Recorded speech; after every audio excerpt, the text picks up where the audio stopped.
aí, gente, tudo bem? Começa agora mais um episódio do Atualize-se Podcast, o seu podcast de atualidades, onde você se informa de uma maneira leve e divertida, mas sempre com muito conteúdo. Estamos aqui mais uma vez, eu, Aloysio Júnior, com meu grandíssimo amigo e irmão, Augusto Neto. Salve, salve, galera, sejam muito bem-vindos a mais um episódio do Atualize-se. Estamos aqui hoje não para falar de um tema só, mas para começar uma jornada que nós vamos ter aí ao longo desse ano de 2024, que é uma bela jornada. Uma bela jornada, uma esperada jornada, em que nós vamos trazer aqui, se bobear todos, vamos tentar todos, mas enfim, é difícil, sim. Mas vamos começar tentar. Os pré-candidatos, né, relativos à eleição municipal. A gente já começou com candidatos a vereador e agora os pré-candidatos a prefeito, mas antes de fazer a apresentação, os recadinhos do tio Alô. Não, e antes de eu dar os recadinhos, eu queria dizer que um dos nossos sonhos e projetos de podcast era esse, né? É. A gente no episódio de um ano, a gente falou isso, né? A gente falou, de médio prazo, trazer candidatos a prefeito. Aí de longo prazo foi presidência 2026, mas tá bem distante. E quem sabe o nosso convidado de hoje possa estar lá, não sabemos. Vamos ver. Tomara que não, porque ele provavelmente quer ser eleito, verdade. Né? É verdade. Enfim, para o que você está fazendo agora, já curte esse conteúdo, deixa o seu like, é muito importante que você reaja a esses conteúdos, deixe seu comentário final desse episódio, dizendo se você gostou, se você não gostou, pode xingar a gente, não tem problema, o importante são as suas reações e impressões sobre hoje. Vocês ajudam muito a gente a continuar produzindo conteúdos como esse. Lembrando que a gente está em todas as redes sociais, você acha o Atualize Podcast no YouTube, no Instagram, em áudio do Spotify, no TikTok. É só colocar @atualize.se que você acha a gente em todos os lugares. E é isso, Augusto. A parte do pode xingar, ele falou por ele, tá? Eu tô cansado dessa porra. Bom, vamos apresentar o nosso pré-candidato de hoje, nosso convidado de hoje. O pré-candidato de hoje tem 49 anos, é nascido em Petrópolis, é mestre e doutor em História pela UF, Universidade Federal Fluminense, e é professor do Colégio Pedro II. É filiado ao PSOL desde 2005, tendo sido vereador por 2 mandatos e candidato ao governo do estado também em 2 oportunidades. Hoje é deputado federal, eleito com 160 mil votos. Então, com vocês, Tarcísio Mota. Que honra. Olha, muito obrigado pelo convite. Estou aqui muito feliz de estar aqui no Atualize. Acho que essa ideia de trazer todos os candidatos a prefeito muito boa, para que ele, na verdade, seja mais um canal em que as pessoas saibam das ideias de cada um deles. Então, estou muito feliz de estar aqui. Vamos para um bom papo. Eu sou petropolitano, nasci lá, mas vivi lá até os 18 anos e hoje sou carioca de coração, né? Trabalho, estudo, meus filhos, minha esposa, todo mundo. Sou carioca, embora tenha nascido em Petrópolis e disso eu não nego. Você foi acolhido pela cidade do Rio de Janeiro e nunca mais voltou. Nunca mais voltei, exatamente. Quero dizer, Tarcísio, que pra gente é uma honra você ser o primeiro dos candidatos que vem. Muito obrigado mesmo, de verdade, pela sua disponibilidade. A gente sabe que a agenda não é uma coisa fácil para você tá em mandato, né, ainda. Então, é muito importante, assim, pra gente você ter vindo aqui hoje, tá? Eu queria deixar o agradecimento desde já.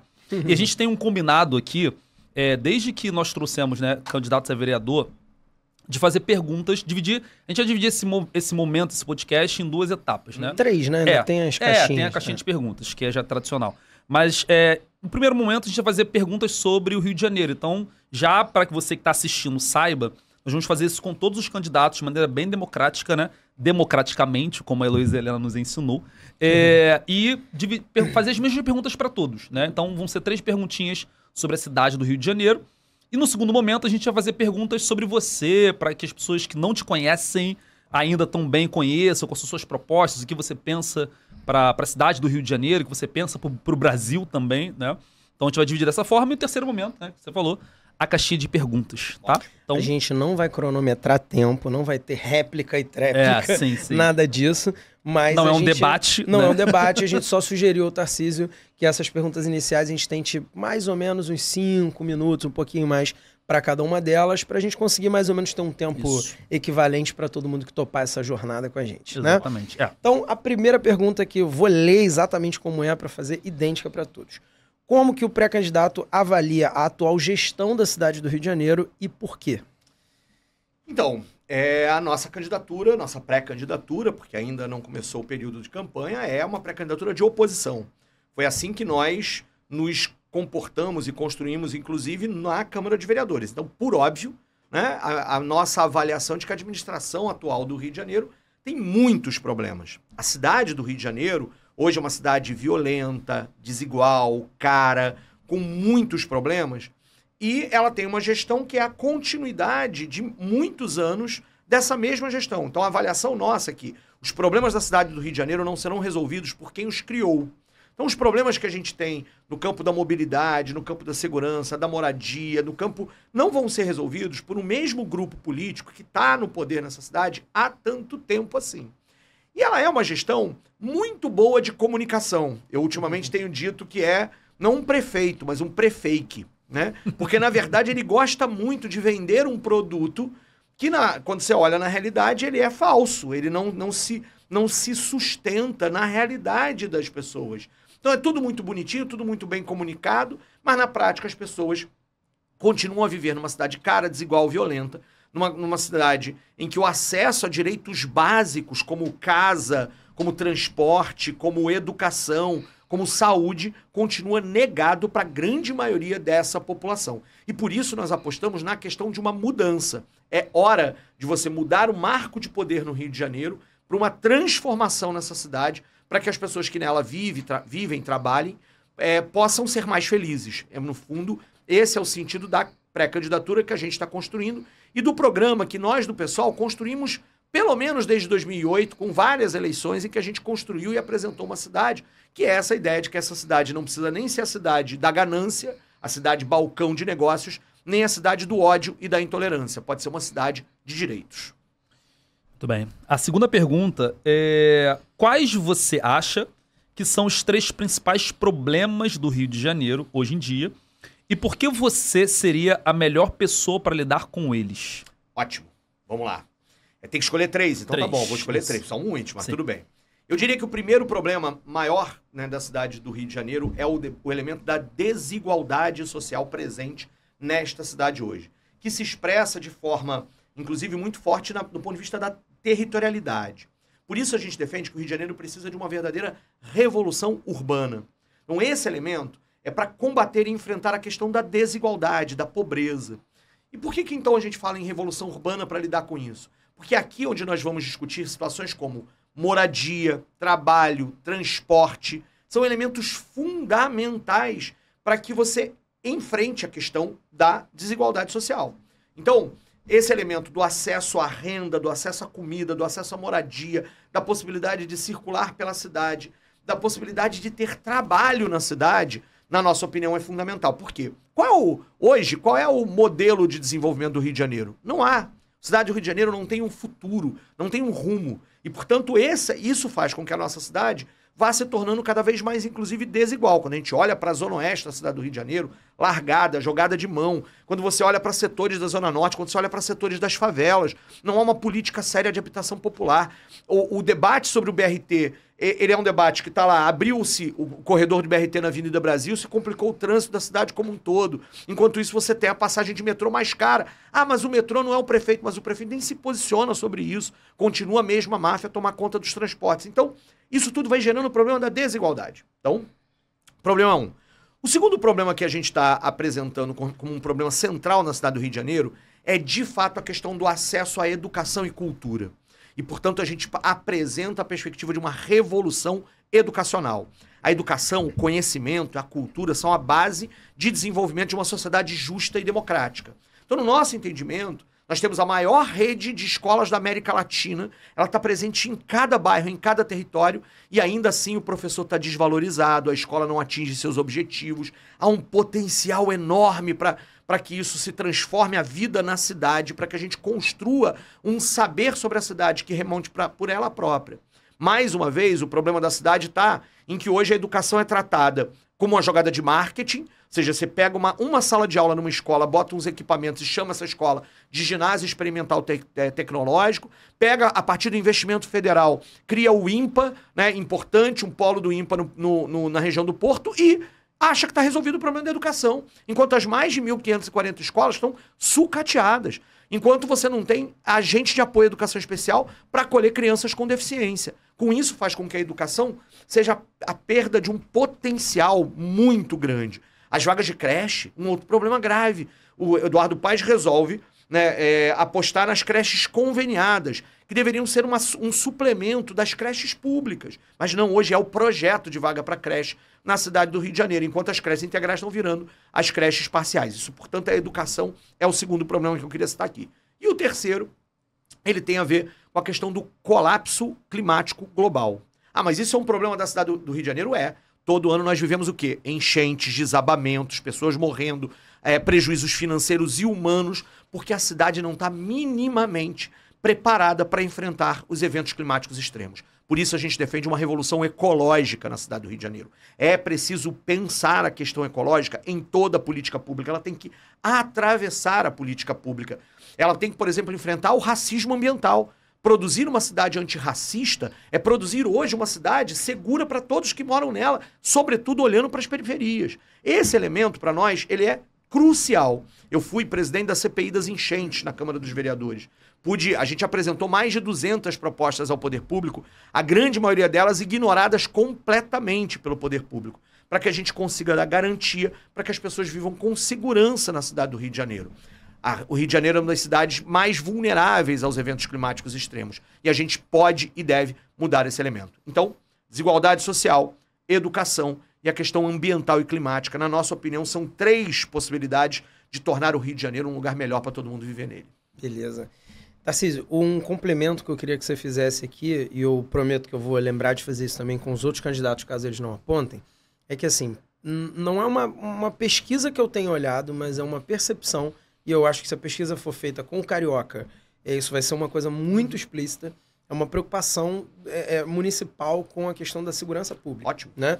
E aí você puder dar uma palavra sobre o que você pensa nisso?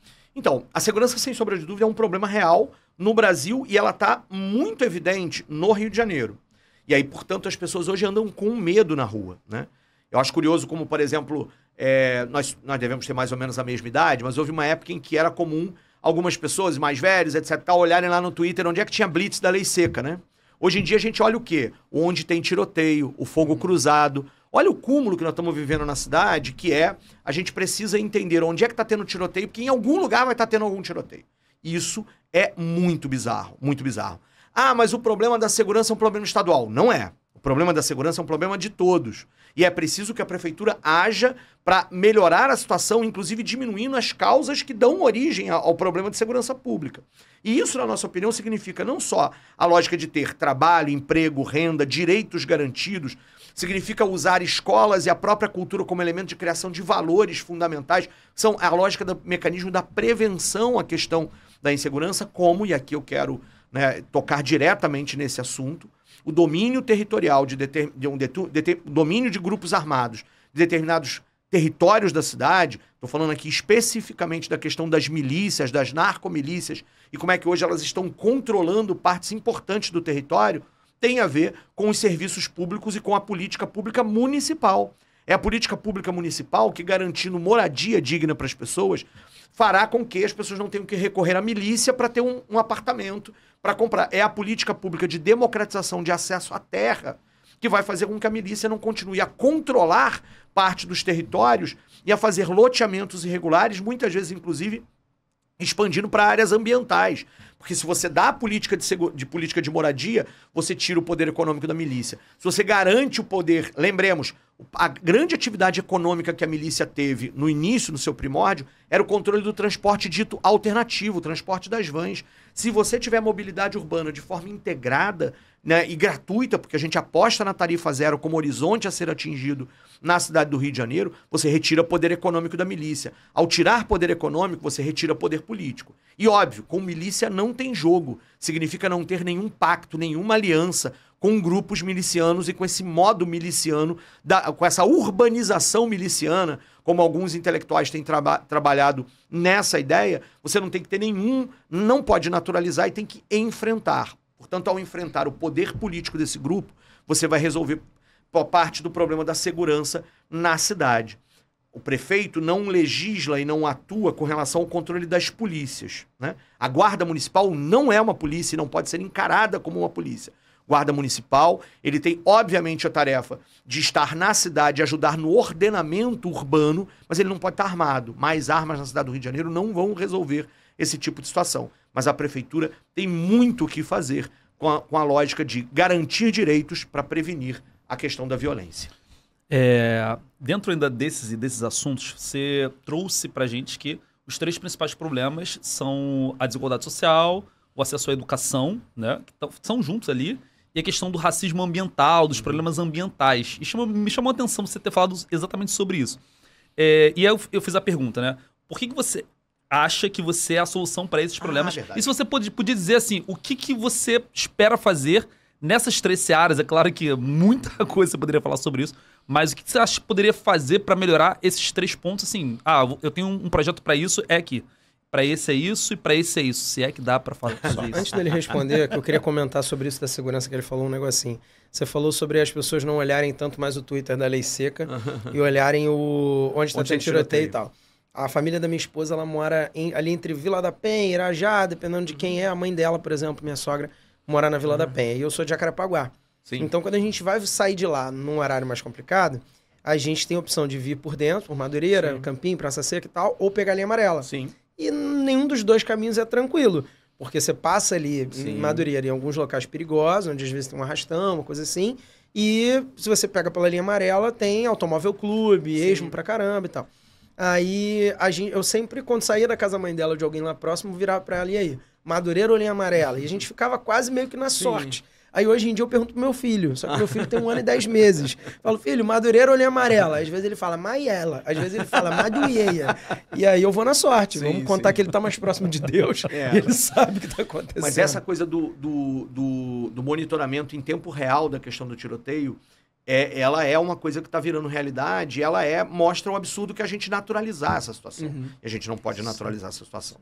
Mas voltando à pergunta, por que eu acho que eu posso enfrentar e por que eu sou a melhor pessoa para enfrentar esse tipo de problema? A primeira parte da resposta ela é muito geral. E eu disse isso lá em 2014, quando fui candidato a governador, que elegeu o Pezão. Porque eu tenho rabo de cavalo, mas não tenho rabo preso. Né? Essa diferença para mim é fundamental. A primeira coisa significa não fazer parte desse marco do poder que governa a cidade e o estado do Rio de Janeiro há tanto tempo. Porque, nota, a gente tem um mesmo grupo político se alternando no poder, nem se alternando, permanecendo no poder com pouquíssimas atuações, pouquíssimas diferenças. Quando o grupo do Eduardo Paes perdeu a eleição em 2016, que foram para o segundo turno o Marcelo Freixo e o Crivella, você pega a base do Crivella, é a mesma base do Eduardo Paes na Câmara de Vereadores, você pega secretários, outros. O líder na Câmara é o mesmo líder do outro, o Jairinho.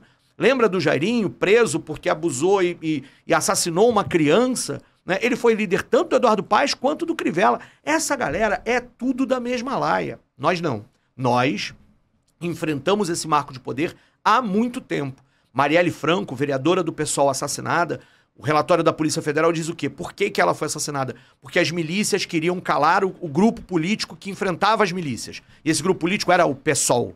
Né? Não é que seja só o pessoal que enfrenta as milícias, mas era sobretudo, estava ali. A gente está nesse campo e a gente não calou, a gente não teve medo depois do assassinato da Marielle e resolvemos enfrentar o processo ainda mais. Portanto, eu sou a melhor pessoa para colocar, para enfrentar esses problemas, porque a gente está num outro espectro do marco do poder na cidade do Rio de Janeiro. A gente está há muito tempo. Eu costumo dizer que quando a campanha começar, o meu melhor panfleto de campanha será mostrar a nossa bancada de vereadores. As pessoas dizem, o pessoal é muito bom pro legislativo. Falei, imagina quando a gente chegar no executivo. Aí é que a gente vai poder mostrar que a coisa de fato pode ser diferente. E tem que ser diferente. A gente quer apostar na questão da mudança. E é possível ter uma vida muito melhor na cidade do Rio de Janeiro. Agora, para eu falar de repente, pegar um ou outro projeto que seja fundamental nessa situação das 3 grandes revoluções, né? Por exemplo, a questão da desigualdade social e da revolução urbana, né? É preciso investir em moradia popular no centro da cidade e garantir moradia digna para todo mundo. É possível, inclusive, com políticas adotadas, eu sei que a galera da direita pode não gostar muito, mas em cidades assim tão comunistas como Nova York, né? Ou seja, moradia assistida, locação social, a lógica de subvenção de aluguéis para baratear o preço da terra e da propriedade na cidade. É possível criar uma imobiliária carioca que vai ter a gestão do processo de construção de moradias e, ao mesmo tempo, regulação do preço dos aluguéis na cidade do Rio de Janeiro, com vistas a garantir casa para todo mundo. E casa perto do centro da cidade significa ajudar no problema da mobilidade urbana. E no problema da mobilidade urbana, garantir diminuição do custo do preço do transporte para a vida do trabalhador. Isso é atacar a questão da desigualdade social, associada a uma lógica tributária em que você tem a justiça tributária cobrando mais daqueles que têm muito mais e menos ou nada daqueles que não têm. Isso significa usar o Estado para diminuir a lógica da desigualdade social e, ao mesmo tempo, com um projeto, um modelo de desenvolvimento que gere emprego, renda, com uma lógica, por exemplo, o complexo industrial da saúde, que é um elemento fundamental, que gera inovação, tecnologia e trabalho para a cidade do Rio de Janeiro. Então, só para dar um exemplo de uma dessas questões. Do ponto de vista da questão da revolução educacional, né, para pensar essa coisa toda, nós costumamos dizer que você precisa acreditar nos educadores, valorizar os educadores e revolucionar a educação assim. Porque eu acho um negócio muito estranho que hoje os governos, para resolver a educação, tenham que criar projetos mirabolantes, chamar gente que nunca teve no chão da sala de aula, para tentar ensinar os professores a darem aula ou a resolver esse tipo de situação, sempre com propostas gerencialistas ou privatizantes. Tá errado. Quem tá lá no chão da sala de aula, professor que dedicou a vida inteira, sabe os problemas da escola e sabe resolver isso. Agora ele precisa ser valorizado. Ele precisa sentir que o governo acredita no que ele faz. E não que o governo tá o tempo inteiro só cobrando, precisa melhorar a nota aqui, precisa fazer aquilo outro, e a direção da escola sempre pressionada pelos índices de reprovação e etc. A gente precisa dar chance para o educador fazer o seu trabalho, para o professor e para o funcionário da escola. É assim. Agora, é claro, acompanhado de valorização salarial, plano de carreira, estrutura nas escolas. É assim que, por exemplo, colégios como o meu Colégio Pedro II dão certo. O professor do Colégio Pedro II, ele sabe que ele está ali, inclusive, com uma estrutura e uma possibilidade de estar numa escola onde se acredita nele, onde o aluno acredita nele, o pai acredita nele, os pais, os responsáveis dos alunos, onde há um projeto pedagógico de sucesso. Essa é a lógica que a gente precisa colocar. E aí, e na minha opinião também, para fechar nesse segundo ponto, associar educação e cultura. O projeto dos CIEPs tinha uma figura chamada animador cultural. Teve alguns problemas porque eles ficaram depois sem nenhum direito. Eles foram muito precarizados. Mas nota qual é a potência disso. Você tem um profissional na escola que tem como responsabilidade produzir cultura na escola e levar para a comunidade onde a escola está. E identificar cultura que está sendo produzida na comunidade e trazer para dentro da escola. Isso conecta a escola e a comunidade. Isso abre a escola para a comunidade e faz com que a escola faça sentido para a criança, para o jovem, para o adulto da educação de jovens adultos que está lá, faça sentido para essa comunidade e revoluciona a forma como a escola tem. E para a cultura também, porque a escola é lugar que tem espaço, tem público, tem possibilidade de formação de públicos, cria valores e disputa corações e mentes dessa galera, dessa juventude que está na favela, que está na periferia, que está desacreditada, né? Então, isso. E do ponto de vista da questão ambiental, aí é acreditar na ciência e tomar medidas efetivas para adaptar a cidade e liderar um processo de enfrentamento a essa questão do colapso climático. Quero dar um exemplo claro. É um absurdo que os novos BRTs que a prefeitura está comprando com endividamento público, serei eu, quando prefeito da cidade, vou ter que pagar essa conta que o Eduardo Paes vai deixar para mim, né? É porque está endividando a cidade, eles não sejam ônibus elétricos. Para começar a conversa, continuem sendo ônibus a queimar combustíveis fósseis. É um absurdo que o Rio de Janeiro não tenha um mínimo de política de coleta seletiva séria. É das capitais que menos recicla lixo no Brasil. Então vai desde a política pública mais imediata até a lógica de que moradia digna é garantia de que as pessoas não vão morrer porque uma chuva está caindo. Não dá mais para conviver com a perspectiva de que o barulho da chuva seja o desespero de se vai perder a casa, se vai perder a vida. Então, para nós, moradia digna e garantia, né, de enfrentamento às enchentes, mitigação e adaptação são os elementos centrais nessa história toda. Você falou duas vezes. Uma você falou dizendo o nome, a outra você falou lateralmente, sobre a questão de tarifa zero. Sim. A gente recebeu aqui o primeiro papo sobre eleições, na verdade, foi com o professor Túlio e Sim. o Renato Pelizari, do Sim. PSB. E aí a gente até perguntou um pouco para eles sobre isso, eles falaram sobre o tema, mas você na figura de quem pretensamente quer ser prefeito, você acha viável economicamente, inclusive considerando o interesse das empresas e todo o lobby que elas vão fazer, atingindo uma cidade do tamanho do Rio de Janeiro, a tarifa zero? Então, vamos lá.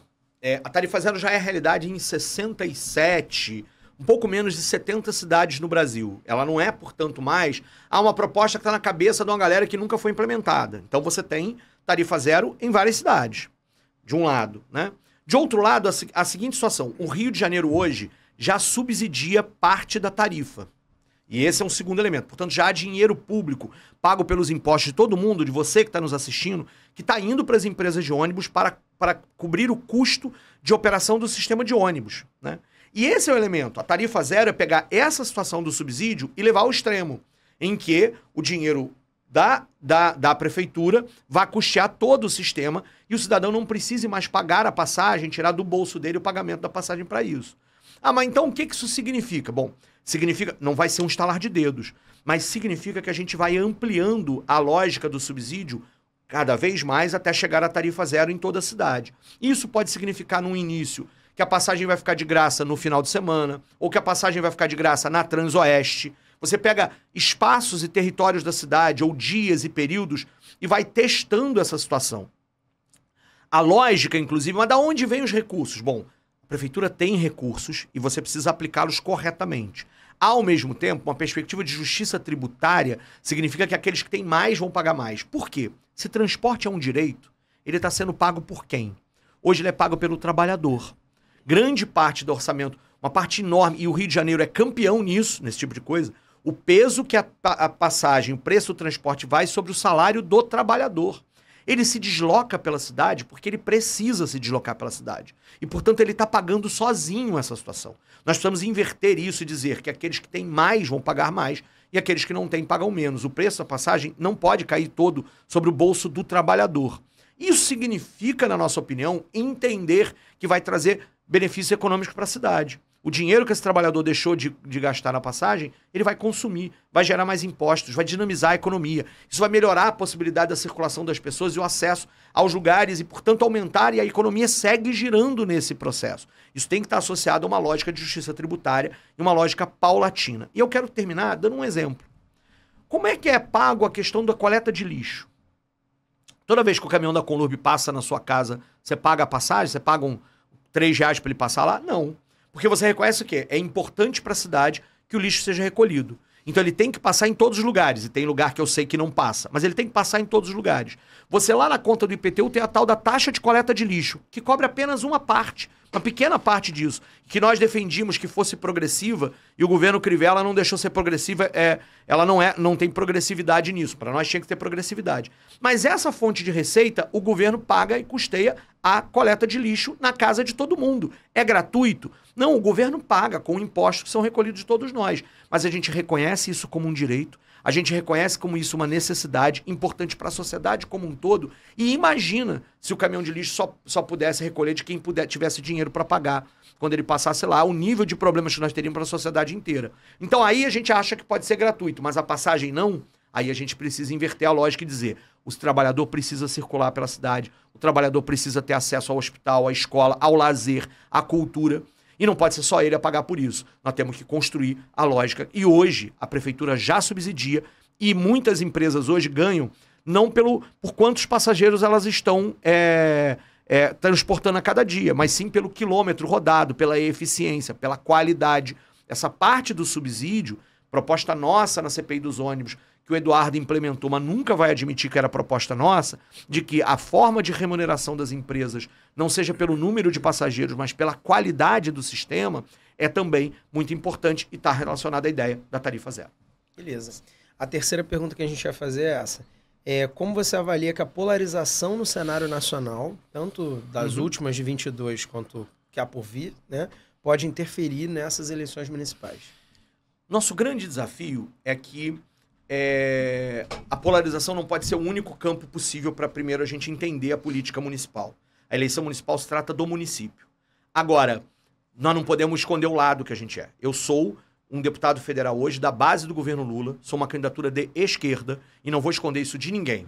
e vou discutir que as propostas que a gente tem de esquerda, de enfrentamento da desigualdade, de garantia de direitos, de enfrentamento ao poder dos poderosos, com os quais a gente nunca teve rabo preso, e a partir dessa perspectiva são a mudança que o Rio de Janeiro precisa.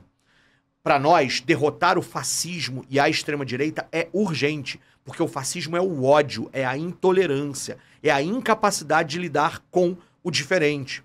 Discutir que a gente precisa avançar para uma lógica da democracia, precisamos derrotar os golpistas, precisamos derrotar aqueles que são X9, que espionaram inimigos políticos, espionaram adversários políticos para tentar impedir que eles exerçam. Isso é incompatível com a democracia.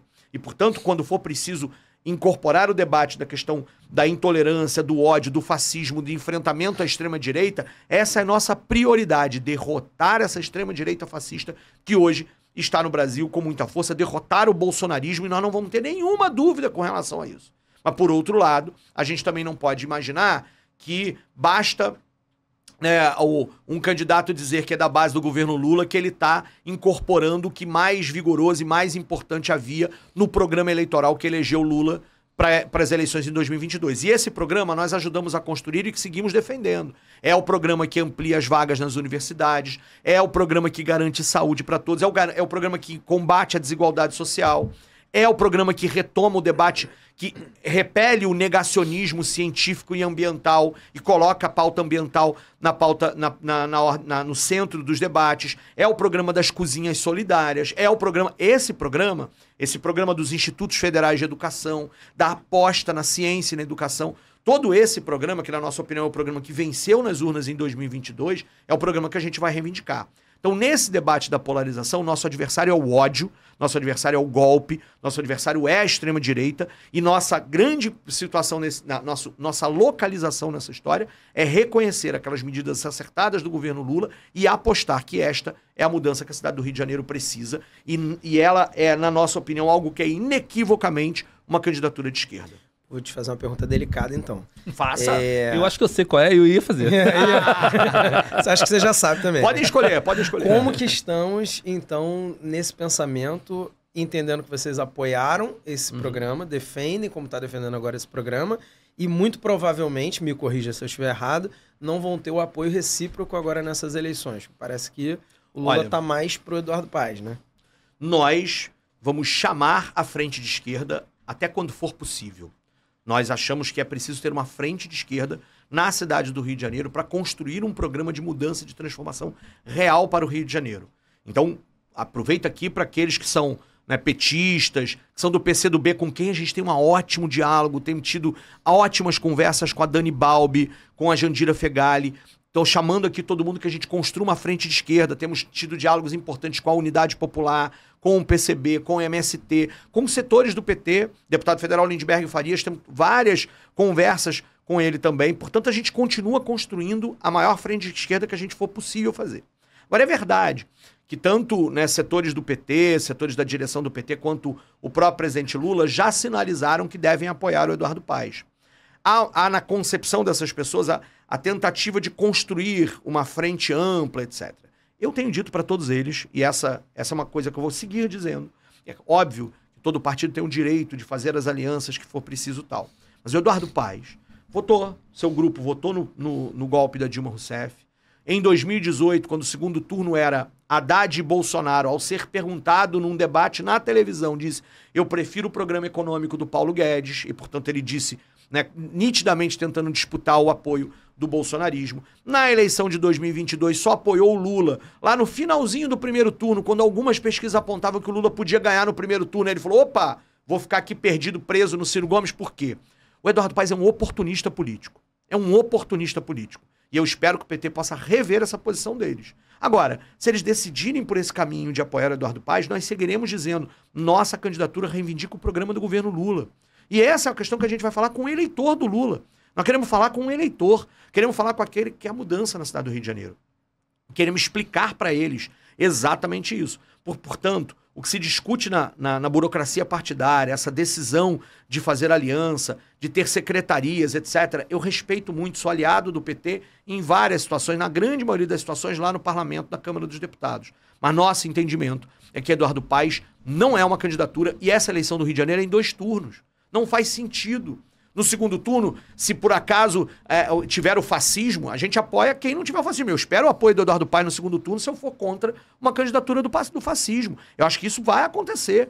Esse elemento de que essa é uma eleição em 2 turnos e, portanto, na minha opinião, é equivocado setores da esquerda se anteciparem a isso e se aliarem a este marco do poder miliciano que está na cidade do Rio de Janeiro há tanto tempo, sem ter, e, portanto, numa perspectiva de continuidade dessa cidade neoliberal, autoritária, balcão de negócios, para mim, está errado. Isso não é programa de esquerda. Eu acho que eles equivocam. E aí tudo se explica porque em 2026 tem uma eleição importante. Vai fazer essa eleição sem mobilização? Vai fazer essa eleição sem a esperança, sem o brilho nos olhos que a gente precisa ter? Porque eu quero saber quem é que vai ter brilho nos olhos para ir pra rua defender o Eduardo Paes. Para defender quem bate dá porrada em camelô como ele dá porrada em camelô. Para defender quem não dá reajuste para servidor como ele faz. Para defender quem não tem programa de moradia. Pega todas as pautas da esquerda, todas elas. Você não vai ter uma delas que você vai ter brilho nos olhos para defender a política do Eduardo Paes. E é isso que a gente vai remeter. É a isso que a gente vai reduzir a política. Nós não podemos reduzir os nossos horizontes. Nós queremos muito mais. A cidade do Rio de Janeiro hoje está com vários problemas, que foi o Eduardo Paes que colocou esse problema. E, portanto, eu não tenho nenhuma dúvida. Seguiremos chamando a frente de esquerda. Queremos muito receber na nossa candidatura todo mundo que quiser vir. Já temos a rede na nossa federação, né? Nós teremos certamente militantes e movimentos sociais de vários lugares, né? Mas nós queremos que o PT esteja conosco ainda. Eu não dei ainda de barato essa briga, por mais que tenham se sinalizado. E se fizerem isso, nós vamos continuar. Eles é que vão ter que lidar, que tem uma segunda candidatura da base do Lula aqui, mesmo que o Lula aponte para o Eduardo Paes. Eu acho que o lance da prefeitura de uma eventual, caso seja reeleito o Paes, né, a candidatura a governador em 26, acho que é um fiel da balança para o apoio deles, né? Acho que eles estão mirando um vice para assumir a prefeitura em 26. Então, eu acho que é ingenuidade achar que o Eduardo Paes vai dar a vice para o PT. Eu só estou achando, eu não tenho nenhuma informação privilegiada, eles não vão me contar isso, óbvio. Eu acho que o PT hoje continua falando, né, de que vai ter a vice, que quer a vice, etc e tal, para tentar justificar o lugar incômodo que o PT está hoje na cidade do Rio de Janeiro, né? É um lugar incômodo para quem se diz de esquerda, tá do lado de um prefeito que dá porrada em camelô do jeito que ele faz, né? Que não fala nada sobre as milícias como ele não fez, que tinha um Brazão como secretário até 6 meses atrás, até um pouco tempo atrás, 6 meses antes de ser preso por ter assassinado Marielle. Esse é um lugar incômodo para o PT. Agora, eu acho, eu não tenho certeza, não tenho bola de cristal nem nenhuma informação privilegiada de que o vice do Paes vai ser alguém do grupo do Paes. E aí significa que se o Paes for candidato, isso é uma coisa que a gente tem que dizer para o eleitor, né? Ele vai votar no prefeito ou no governador? Como é que é isso? É da mesma forma, né? Eduardo Paes, agora, vários secretários se desincompatibilizaram para ser candidato a vereador. É direito, é legal, tá isso. Mas o eleitor tá votando num vereador ou num secretário? É importante dizer, porque muitas vezes o eleitor vai votar em um que depois vai virar secretário e quem vai ser o vereador é outro, que ele nem conhece, que ele nem sabe quem é. Entendeu? Esse tipo de coisa na política, essa história... recentemente, Eduardo Paes nomeou para a presidência do Iplan Rio um ex-chefe de gabinete da Dani Cunha, do grupo do Eduardo Cunha. Bom, então é isso aqui, a nossa candidatura progressista na cidade é Eduardo Cunha agora? Né, de velho tempo dessa história dos Cabrais lá do, né, tal, pelo amor de Deus, né? Então, as cartas serão jogadas e, sinceramente, eu acho que o vice vai ser do grupo do Paes. Agora, ele vai ter que resolver essa história. E na hora que isso acontecer, a gente vai de novo dizer ao PT, a vaga de vice na nossa candidatura tá aberta. Bora. Não tem problema não. Vamos lá, vamos discutir, vamos escolher. Nós queremos a vice do PT. Queremos a vice do PCdoB. Imagina se Dani Balbi, deputada estadual, mulher, trans, negra, pudesse estar na chapa comigo, como é que ia ser bom para a cidade do Rio de Janeiro. A gente vai falar com todo mundo isso. Imagina, né, os quadros maravilhosos que o PT tem. Não tem problema com isso não. Na hora que o Eduardo Paes negar lá, a gente conversa, a gente senta para conversar. Só antes de você seguir com a pergunta... A gente já mata com isso a pergunta do Leonardo, que enviou quem vai ser seu vice, alguma chance de ser alguém do PT. Então, tinha essa pergunta. Já matou a pergunta do Leonardo. Tá respondida a primeira pergunta. Só tá um aberto, complemento. Né? O vice ainda não existe. Não existe. É claro que a gente vai ter que ir conversando e ter um limite para isso, mas na nossa opinião, se os outros ainda... Qual é o vice do Eduardo Paes? Qual é o vice dos outros candidatos da direita? Ninguém tá com o seu vice decidido ainda, né? E a gente quer continuar chamando a frente esquerda. Posso fazer um exercício de futurologia? Concordo com ele, eu acho que o Paes não vai ceder a vice pro PT. Não, a gente falou sobre isso esses dias. Eu acho que o PT vai apoiar o Paes mesmo assim. Sim. E, por exemplo, uma figura que chegou a ser ventilada, a gente falou num episódio de notícia nosso, né? Ventilada em bastidores, é claro que não sei nem se ela concorda com isso, é Daniele, né? Que se filiou recentemente ao PT. E seria uma posição bem incômoda dela, como irmã da Marielle Franco, tá dentro de um grupo que tem essas ligações que você falou. Sim. E aí a Aniele, que em termos identitários, né, faria muito sentido na tua chapa, só se o PT quisesse, né? Porque claro. Eu respeito muito a Aniele. A Aniele tem uma trajetória importante. A Aniele, como ministra da Igualdade Racial, tem feito um trabalho muito bom para o país. Ela tem nessa questão dessa pauta uma questão fundamental. E respeito as decisões da Aniele, não tem nenhum problema. Notem, a Aniele decide se filiar ao PT, né, e não ao PSD do Eduardo Paes, ou ao partido do Eduardo Paes. Isso é importante, né? Porque para não dizer que a gente está, né, levando esse tipo de situação. O que a gente espera do PT como um todo, e aí, claro, inclui suas figuras públicas e suas militâncias, é essa reflexão sobre o futuro da cidade e da esquerda. Ou seja, o que a gente quer como futuro da cidade e futuro da esquerda aqui no Rio de Janeiro.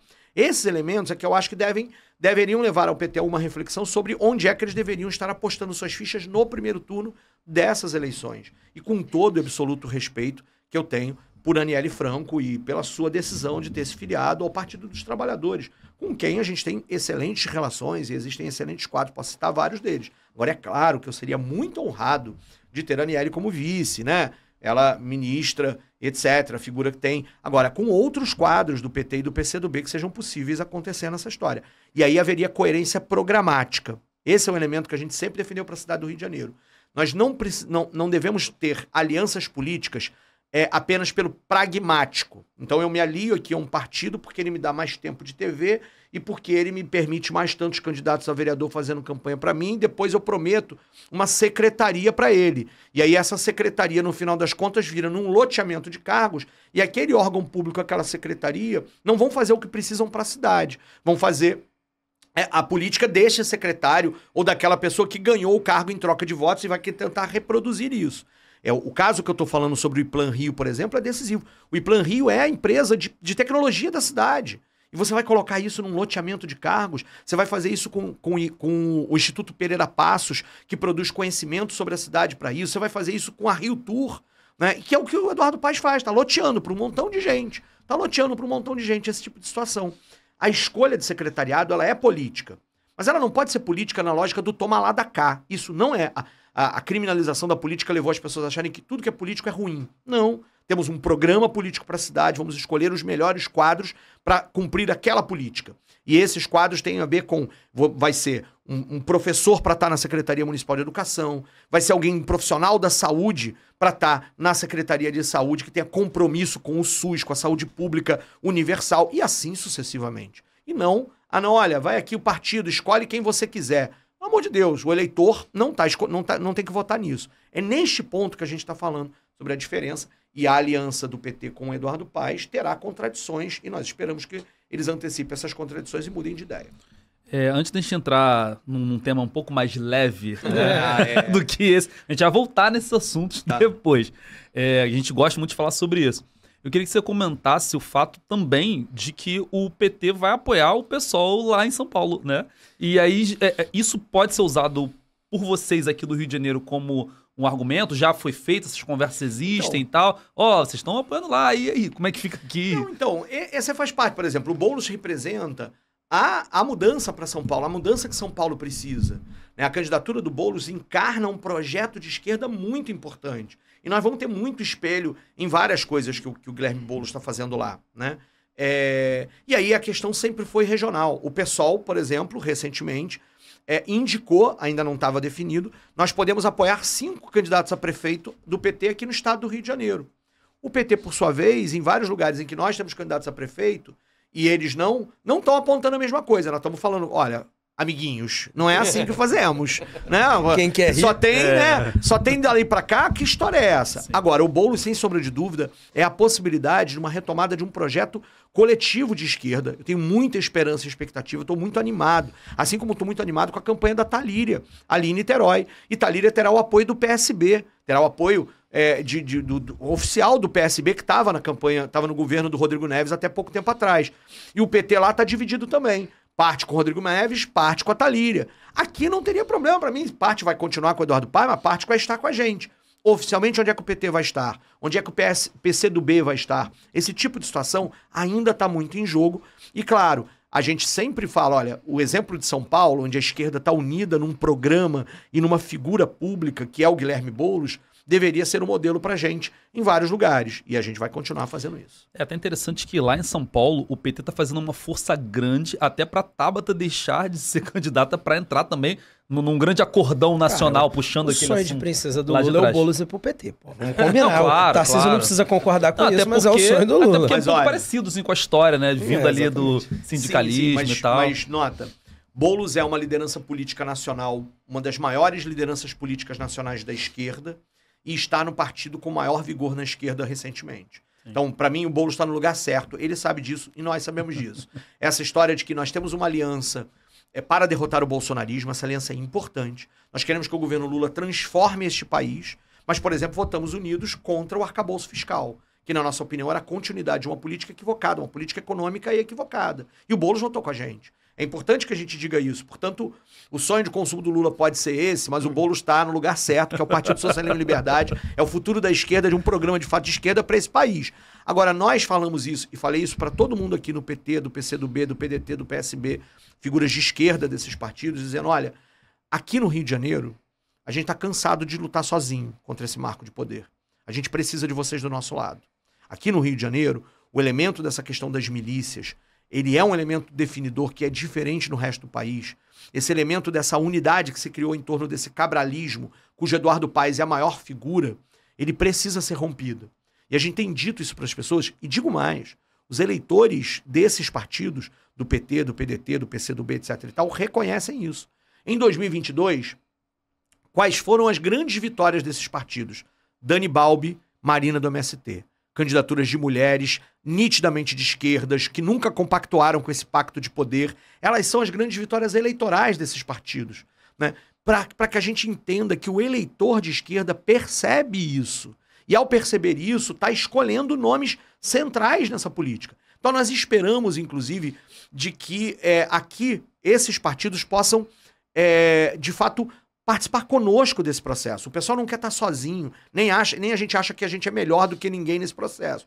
Nós só definimos que a gente tem um programa de esquerda que é apresentado nas eleições, nos mandatos parlamentares, a gente tem muito orgulho e a gente está chamando todo mundo para construir junto, para contribuir, para modificar esse programa. Nós precisamos de unidade. E essa unidade é a unidade de esquerda nesse processo, e eu espero que ela aconteça da melhor forma possível. Maravilha. Respondidas as perguntas sobre Rio de Janeiro, e lembrando que a gente vai voltar a esses assuntos daqui a pouquinho, queria tornar o papo um pouco mais leve aqui, e perguntar pra você sobre a sua profissão. Você é professor, esses dias, inclusive, o meu pai... Eu falei assim, eu falei com o meu pai, né? Falei, a gente vai falar com o Tarcísio Mota. Aí ele, o professor. E todas as pessoas que a gente fala sobre você, o professor, né? Eu tava falando com os alunos esses dias que a nossa profissão, nós somos professores também, é a única que as pessoas cumprimentam na rua. Tipo, quando você vê um médico, você fala assim, ô doutor! Ou você vê, sei lá, um advogado, ô doutor! Um professor, oi professor, tudo bem? As pessoas sempre lembram. E aí uma curiosidade que a gente... Rapidinho de você perguntar, um fato curioso. Hoje de manhã eu conversando com uma pessoa, sem citar nomes, eu falei, não, porque hoje a gente vai conversar com o Tarcísio lá no podcast. Aí a pessoa virou, você acha que ele tem chance para presidente em 2026? Eu olhei assim, Tarcísio falei, não é esse Tarcísio de Freitas, não. Pois é, eu como tenho ter o mesmo nome? Rapaz, pela primeira vez na política eu tenho um xará do mal. Pelo amor de Deus, que coisa horrível, cara. Era bom quando era o Tarcísio Meira, né? Isso, Tarcísio Meira, tá tranquilo. Mas meu nome não tem a ver com Tarcísio Meira. É sério? Não meu pai também se chamava Tarcísio. Tu é Júnior? Não, eu tenho o sobrenome da minha mãe. O Mota, que é do meu nome político, é da minha mãe, né? Então meu pai era Tarcísio Antônio de Carvalho e eu Tarcísio Mota de Carvalho. Não tem Júnior no meu nome, não. Mas o meu avô, o meu vozé, teve 11 filhos e os 11 filhos tinham nome de santo. Nome e sobrenome. Meu pai é Tarcísio Antônio. São Tarcísio é um santo que morreu apedrejado pelo Império Romano. Ele é o mártir da Eucaristia, o padroeiro dos coroinhas. É uma história triste, né? Porque ele morreu na adolescência com uma hóstia na boca para não entregar a hóstia para os soldados romanos. E aí rola um apedrejamento. Ele morre na história. É uma história de martírio complicada. Mas é o nome do meu pai, portanto, é homenagem ao São Tarcísio. E o meu nome é uma homenagem ao meu pai. Meu pai colocou o nome dele em mim também. Então não tem nada a ver com Tarcísio Meira, não. Embora o talento do Tarcísio Meira ou do Tarcísio Filho sempre tivesse nessa história dos meus xarás lá que eu via. Agora, o problema depois é que virou o Tarcísio do acordeon, o Tarcísio Freitas, pelo amor de Deus, né? E tinha um jogador do Grêmio, só que o jogador do Grêmio era Tarciso, né? Não era Tarcísio, como é o meu, que era outro dos xarás. São poucos. Eu sei dessa história do São Tarcísio porque eu já fui coroinha, dentre as muitas coisas Eu também fui. que eu fui. Você não sabia dessa. Coroinha? Claro Coroinha. Você sabia que eu tinha sido coroinha? Eu fui quase coroinha. vice-padre da igreja. Ele já teve um grupo de pagode católico. É mesmo? Pô, não, isso... Grupo Eu tocava Filhos do violão Céu. em missa, eu tocava violão, aprendi a tocar Thiago violão pra rindo de tocar na você. missa. Um detalhe que você vai fazer uma cara meio esquisita agora. Meu colega de missa era o Cláudio Castro. Eita, Que já cara. cantou com ele. Porra. Que já cantou com ele. Mas isso não tem jeito. Ele já essas viu o coisas Cláudio não Castro tem no show jeito, meu. não, já tem Ele que ter cantava medo, com a né? gente. Rapaz, eu só fui colega do Cláudio Castro como vereador, mas a gente normalmente defendia coisas diferentes. Votava em coisas diferentes, assim, então. Mas é Meio bizarro, né? O que você ia Mas perguntar, voltando cara? ao assunto sobre professor, como é que você conseguia dividir essa coisa de ser um candidato e estar na sala de aula? Era muito complicado pra você, porque a gente deve imaginar que Eu acho o inimaginável. Pedro assim. II é um colégio, a gente Sim. sabe que é um colégio público, federal. Sim. Você não tem ali tanta presença e, assim, os pais pressionando tanto o que se fala, essa coisa da escola Sim. sem partido e tal. Mas deve ter, nos últimos Claro. anos, tipo, o pai falou, mas como assim? O cara é um candidato do PSOL, é um comunista ali na sala de aula, tá doutrinando meu filho. Tem algum caso curioso, assim, que aconteceu contigo sobre isso? vamos E como lá. é que era isso aí? Não, então, vamos lá. Eu fui candidato pela primeira vez em 2014. E, portanto, em 2014 fui candidato a governador. E depois, em 2016, fui candidato a vereador. E quando me elegi vereador, tirei licença e deixei de exercer o cargo de professor. Uma saudade da sala de aula. A sala de aula é muito melhor do que a sala lá de Brasília, lá do parlamento, pelo amor de Deus. Que tem o Nicolas Ferreira como Isso, presidente da exatamente. Comissão Nem de fala, Educação. nem Se comporta como um aluno. Mas nesse Alunos período, piores, né? nesse período, portanto, ali dos anos de 2014, 2015 e 2016, nesses 3 anos, é claro que houve algumas coisas de movimentos de responsáveis nesse crescimento da lógica conservadora, que chegavam a fazer críticas e etc e tal. Eu tive até uma situação muito bizarra, que foi um promotor do Ministério Público Federal que resolveu abrir um processo contra várias pessoas, inclusive contra mim, e dizendo que eu tinha feito campanha na sala de aula como candidato. E aí eu provei para ele, e a prova que ele tinha era uma foto minha com o meu adesivo. Aí, no dia que eu tive lá para conversar com ele, que ele mostrou a foto, eu falei, mas doutor, essa foto, eu não estava no Colégio Pedro II, esse lugar aqui é a OAB. Eu estava num debate sobre educação na OAB, eu perguntei ao presidente da OAB se eu podia usar o adesivo, ele falou, claro que pode, não é no Pedro II, eu nunca mais pisei no Pedro II quando eu saí de licença para ser candidato a governador. Aí ele, é? Falei, Falei, essa foto não é, nota, não tem nenhum aluno, não tem um quadro negro atrás, isso não é uma sala de aula. Aí ele ficou meio impactado, né? Porque eu acho que deram pra ele a notícia errada, né? Que aquela foto era isso. Aí eu falei, bom, acabou, né? Não vai. Você sabe que ele seguiu com o processo? Ele seguiu com o processo, nós tivemos que responder isso. E o processo não foi nem julgado, porque aí o juiz, quando chegou, considerou o processo inapto a continuar. Vício de origem. Não tinha sentido. Ele ainda recorreu, tentou abrir outra pressão, perseguição política. Porque é óbvio, se eu tivesse feito campanha enquanto candidato dentro do Colégio Pedro II, eu teria cometido um crime. Não podemos fazer isso. Agora, a legislação, por exemplo, embora a campanha tenha 45 dias, obriga que um professor tenha que se licenciar 90 dias antes da eleição. Durante 45 dias eu não posso nem fazer campanha, nem dar aula, né? Isso público ou privado também? Público. Não, mas privado também você O aplica? privado, acho que não sei qual é a restrição, mas acho que não tem. Mas nesse caso, o funcionário público, para não usar sim. o seu cargo Sim. para benefício da própria eleição, precisa se licenciar. Essa história dos 90 e dos 45 dias, eu desconfio que tenha sido um equívoco da legislação eleitoral. Porque antes a campanha tinha 90 dias e você se licenciava os 90 dias. Agora tem um problema, na verdade, o Estado me pagar para eu ficar em casa, né? Eu não posso nem fazer campanha, nem estar em sala de aula, 45 dias. Bom, mas eu acho que esse foi o caso mais exemplar dessa história. Mas muitas vezes tinham pais que iam, falavam, e normalmente eu tratava isso com muita tranquilidade. Eu explicava, mostrava os materiais, os próprios alunos me defendiam. Eu sempre fui alguém que nunca escondi na sala de aula quais eram as minhas principais ideias, né, do ponto de vista político, mas nunca fiz nenhum tipo de esforço para fazer política partidária na sala de aula. Porque esse é um debate que as pessoas às vezes demoram a entender. Está na Constituição brasileira. A escola é um lugar onde você vai combater o racismo, onde você vai defender os direitos humanos, onde você vai combater o machismo. A escola é lugar de descoberta do mundo e de transformação do mundo. A educação pública brasileira, ela deve ser socialmente referenciada. O que quer dizer socialmente referenciada? Ela precisa ser um instrumento de transformação social. Isso não é partidário, isso está na Constituição, né? O problema é que aqui nem os liberais defendem igualdade de gênero e igualdade de raça. Esse é um problema dos liberais brasileiros, não é um problema nosso. De que essas pautas sejam hoje pautas só da esquerda, ou vistas como esquerda. Mas esse cuidado eu sempre tive, porque é preciso ter o debate sobre a ética na função. E todo mundo, jornalista tem ética, médico tem ética, professor tem ética. E, portanto, ultrapassar os limites éticos da profissão é grave, e nós precisamos ter esse tipo de cuidado. Mas, ao mesmo tempo, essa galera do Escola Sem Partido não está fazendo isso porque está preocupado com a ética, está fazendo isso porque está querendo perseguir professor, né? E aí, muitas vezes, alguns pais ficam espantados com pânico moral, ideologia de gênero, não sei o quê, para lá, papá. Quando vê, não é nada disso, é um espantalho, e muitas vezes o problema disso é que são professores que ficam com medo. Muitos professores com medo desse tipo de perseguição e da exposição. Então, a gente precisa superar esse elemento, discutir claramente quais são os limites éticos do exercício da profissão do magistério e, ao mesmo tempo, garantir a liberdade de cátedra para o professor e que ele seja alguém valorizado e não alguém perseguido. Isso não dá para acontecer. Só uma pergunta dentro disso, bem rápida assim. O que você acha sobre o novo ensino médio?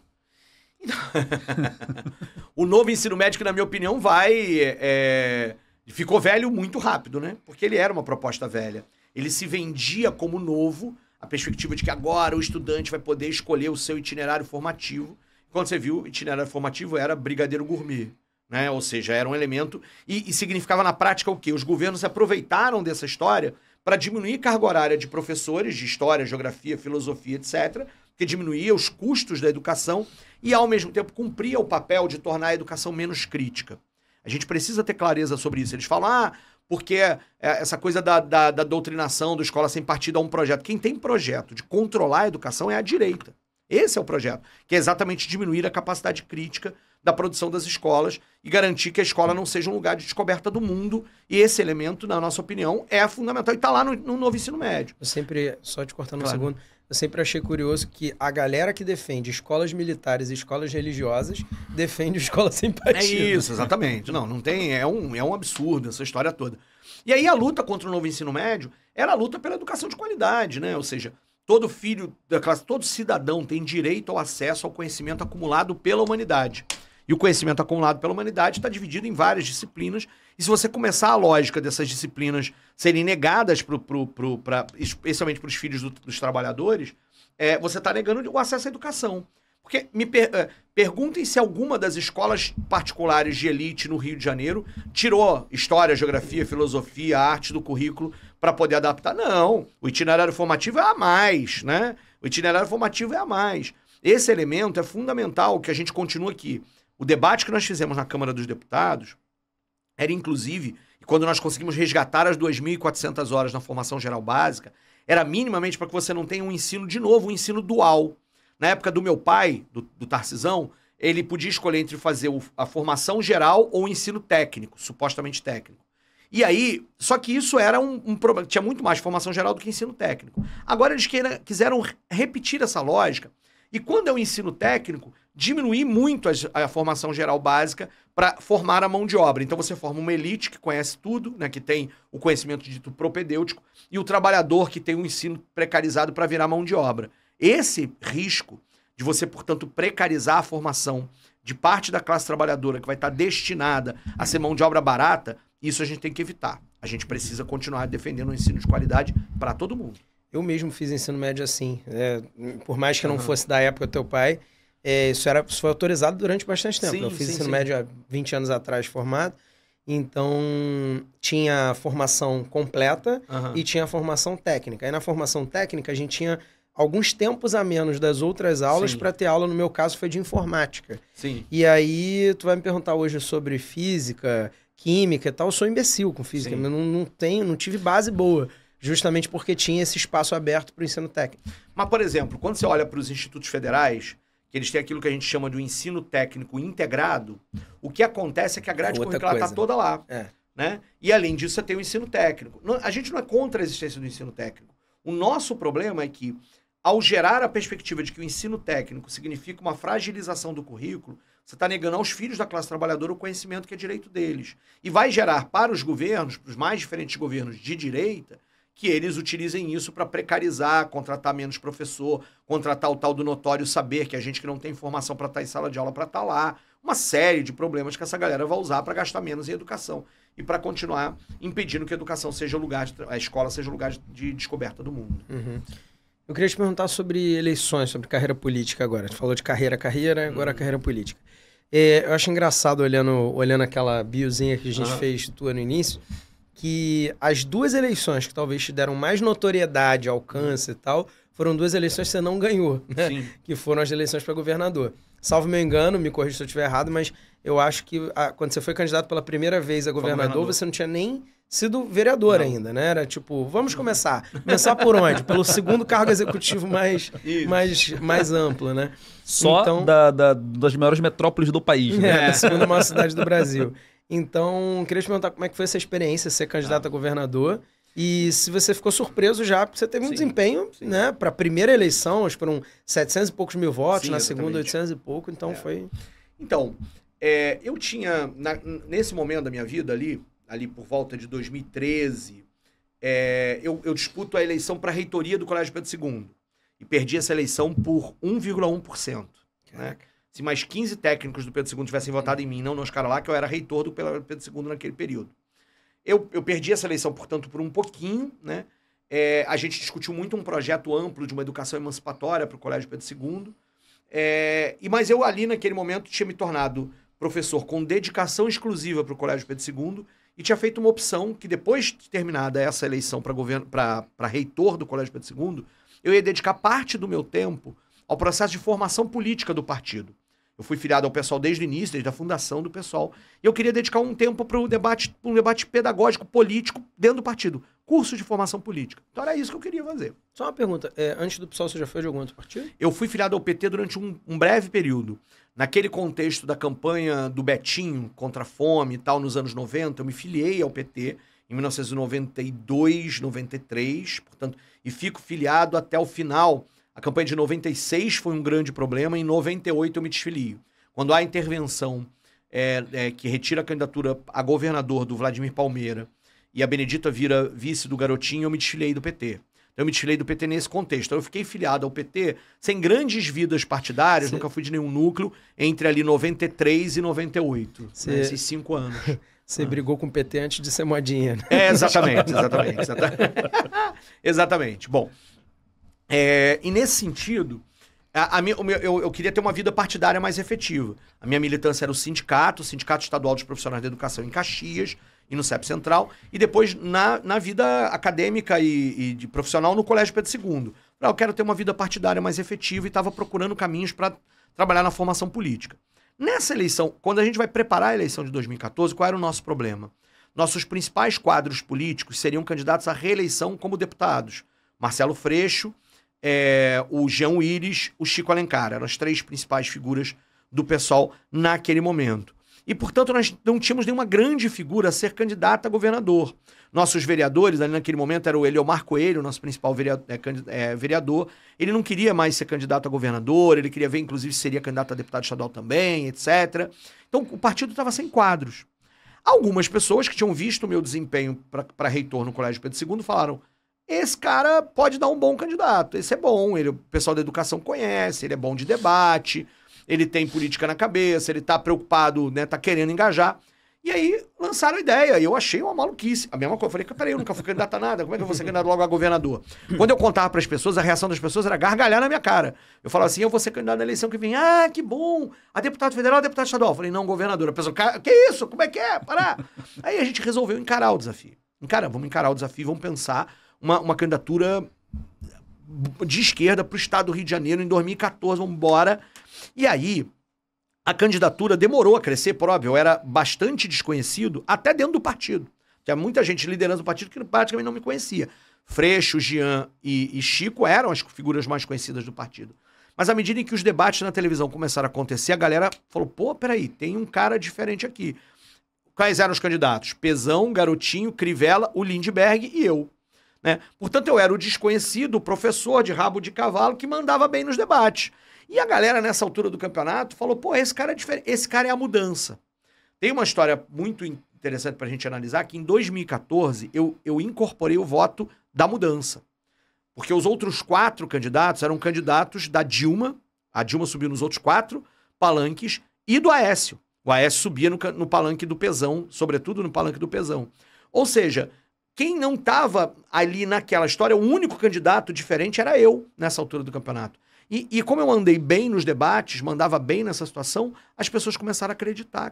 4 anos depois eu fui candidato a governador de novo, aí com mais estrutura, com mais programa. A gente, de fato, aí é o avanço do bolsonarismo, ou seja, o Witzel vira aquele fenômeno.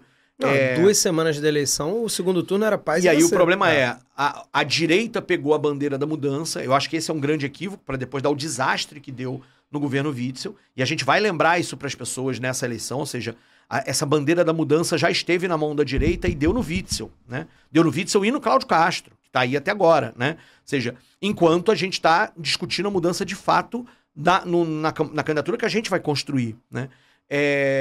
E aí isso fez com que eu perdesse parte do voto do protesto e ganhasse mais votos de adesão, de pessoas que então já me conheciam, tinham visto a minha trajetória como vereador, tinham entendido a nossa proposta, e ainda assim eu fiquei em 3º lugar na campanha, ou seja, foi o Witzel primeiro, o Eduardo Paes em segundo, e eu em 3º, tendo uma candidatura do PT e uma do PDT. A gente fez uma continha aqui, no episódio sobre eleições com os vereadores, e aí se a Marta Rocha tivesse te apoiado, a galera do PDT, você teria ido pro segundo turno, né? Aí era o Pedro, não era a Marta Rocha. Era o Pedro Fernandes, e a Márcia Tiburi. Isso. Que era do PT. Isso, então, essas duas candidaturas... Desculpa, a conta que a gente fez foi com a eleição somando. Municipal. É municipal, foi com a municipal.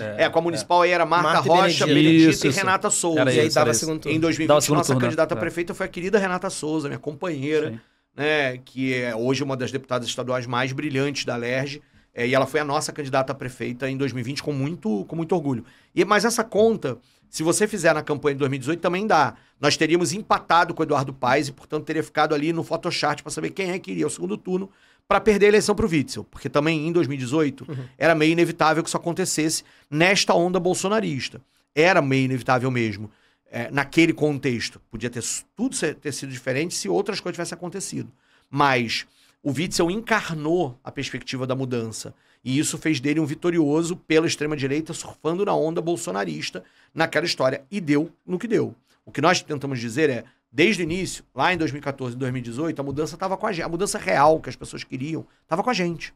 A gente tinha um programa da mudança real que poderia ter evitado o Rio de Janeiro ter virado o que virou nas mãos do Witzel, nas mãos do Pezão e nas mãos do Witzel. E nós vamos discutir isso agora também. A mudança que o Rio de Janeiro espera, a mudança que parte da população espera que aconteça realmente, estava com Renata, estava com Freixo em 2012 e 2016 e vai estar com a gente em 2024 agora. E quanto a 2026? Sim. Tu acha que dá pro pessoal chegar aí num segundo turno aqui de governo? Quais são as perspectivas? Eu acho que a gente vai estar administrando a capital do estado, o maior colégio eleitoral. Vamos estar administrando Niterói com a minha querida Thalíria. Tu acha que é claro que a gente vai estar no segundo turno? Mas eu queria dizer, 2026 tem muito chão ainda, né, para chegar em 2026, para a gente entender qual é o cenário político de 2026. Nacionalmente, eu acho que o mais provável a acontecer é que o Lula será candidato à reeleição, né? Ou teremos uma candidatura do campo lulista e teremos uma candidatura do campo da extrema-direita fascista bolsonarista. E isso vai, de uma certa forma, na eleição presidencial, organizar o processo eleitoral no país como um todo. Eu acho... Diferente da eleição municipal, em 2026 a eleição é nacional. Eu acho que aquele negócio do homônimo vai te pegar em 2026, né? Porque não, a tendência é Lula e Tarcísio, né? Não, mas com você sabe, Bolsonaro você sabe que eu tinha um adesivo escrito Tarcísio com Lula. Eu quase joguei pra São Paulo pra galera distribuir lá no final das contas pra ver o que dava certo lá na campanha. Não, eu não sei quem vai ser o candidato bolsonarista, ainda não tenho certeza, mas eu acho que eles continuam com um grande... Eu espero que eles não estejam em 2026 com a força de mobilização que eles têm tido nos últimos tempos. Eu espero que, à medida que as pessoas cada vez mais conheçam tudo de ruim que essa extrema-direita fascista representou para a democracia e para a sociedade brasileira, eles percam força. Mas o problema é que o poder da mentira, das fake news, do uso e do controle faz com que eles sigam tendo muita capacidade de mobilização. Então, quando a gente organizar essa história em 2026, o cenário no estado do Rio de Janeiro ainda está muito em aberto. É verdade para mim que se por um acaso, né, como o Eduardo Paes quer ser candidato a governador, dificilmente o pessoal estará numa chapa com o Eduardo Paes, como esteve na chapa com o Marcelo Freixo em 2022. Ou seja, se em 2026 o candidato de uma frente ampla foi o Eduardo Paes, provavelmente nós caminharemos separados mais uma vez e não estaremos nessa grande frente ampla, embora nacionalmente o provável é que a gente esteja numa frente ampla. E aí, claro, o PSOL, a depender dos resultados agora de 2024, nossa capacidade de organização, nossa capacidade de mobilização, poderá estar em segundo turno. Mas eu acho que vai ser mais cedo do que você imagina, vai ser agora, em 2024, que nós vamos estar no segundo turno. Você pretende usar bastante esse argumento, essa retórica de que, votando no Eduardo Paes, você está votando no vice dele agora? Exatamente, Você vai usar bastante isso. Claro, porque a população precisa saber. Ela não pode ser enganada, né? E se o vice for do PT, não vai bugar? Não tem problema. Não tem problema nisso, não. Porque a questão é, o eleitor precisa saber no que ele vai estar votando. Uhum. O eleitor precisa saber disso. E nesse ponto de vista, o Eduardo vai precisar explicar essa situação. Uhum. Na possibilidade, não tô rogando praga, mas na possibilidade de você não vencer essa eleição agora, toparia o desafio de ser de novo, terceira vez, governador? Eu não tenho problema de ser candidato a governador. Eu gostei muito, sabe, dessa possibilidade. É verdade, por outro lado, que em 2026, eu estarei, se eu não ganhar essa eleição agora para prefeito, e acho que vou, né, em 2026 eu estaria terminando um mandato de deputado federal. Então a avaliação sobre ir para uma reeleição para deputado federal, porque a gente ainda tem o que fazer na Câmara dos Deputados, ou melhor para a sociedade, para o conjunto da esquerda, etc., é ter uma candidatura, eu expressar uma candidatura de esquerda para o governo do Estado, essa pergunta a gente vai ter que se fazer um pouco ali à frente. Eu, obviamente, não tenho nenhum problema. Eu gosto muito de eleições majoritárias, eu gosto muito do debate na televisão, eu gosto muito de discutir a política como um todo. E aí a candidatura para proporcional, né, uma candidatura para vereador, para deputado estadual, deputado federal, ela tá muito mais, ela é mais limitada nesse sentido. Eu gosto do parlamento. Eu tô lá, eu sou um cara assíduo nas sessões, eu discuto tudo quanto é projeto, né? Eu gosto do parlamento. Mas na campanha, ser uma campanha majoritária é sempre muito saboroso, portanto eu não teria problema. Agora a avaliação será política. Qual é o melhor caminho? Não só para mim pessoalmente, porque o lado pessoal precisa entrar em algum momento. Esse negócio de estar campanha de 2 em 2 anos é também um custo pessoal, familiar, que é grande, não é pequeno. Ao mesmo tempo, o lugar em que a gente se coloca nessa situação e o horizonte para o restante da vida, né? Eu costumo dizer que eu quero muito ser prefeito da cidade do Rio de Janeiro, quero ser prefeito, posso ser prefeito por 2 mandatos, posso pensar depois uma outra candidatura, mas eu vou me aposentar na sala de aula. Em algum momento, lá na frente, não é agora, viu? Não é agora, não tem nenhuma pretensão disso agora. Eu quero voltar para os meus alunos, para o meu ambiente acolhedor da sala de aula, dar um pouco mais de aulas, etc. Mas isso é lá... Tem ainda mais de uma década mais para isso acontecer. Por enquanto, primeiro eu vou revolucionar essa cidade do Rio de Janeiro. Você tá há 10 anos fora da sala de aula, tem uma coisa para te dizer. Está bem diferente da tua época. Então, a pandemia não fez bem a sala de aula. Não fez nada bem a sala de aula. Mas você sabe que isso me desafia também. Muitas vezes, quando eu converso, minha esposa é professora de história da rede municipal, a gente conversa muito sobre isso.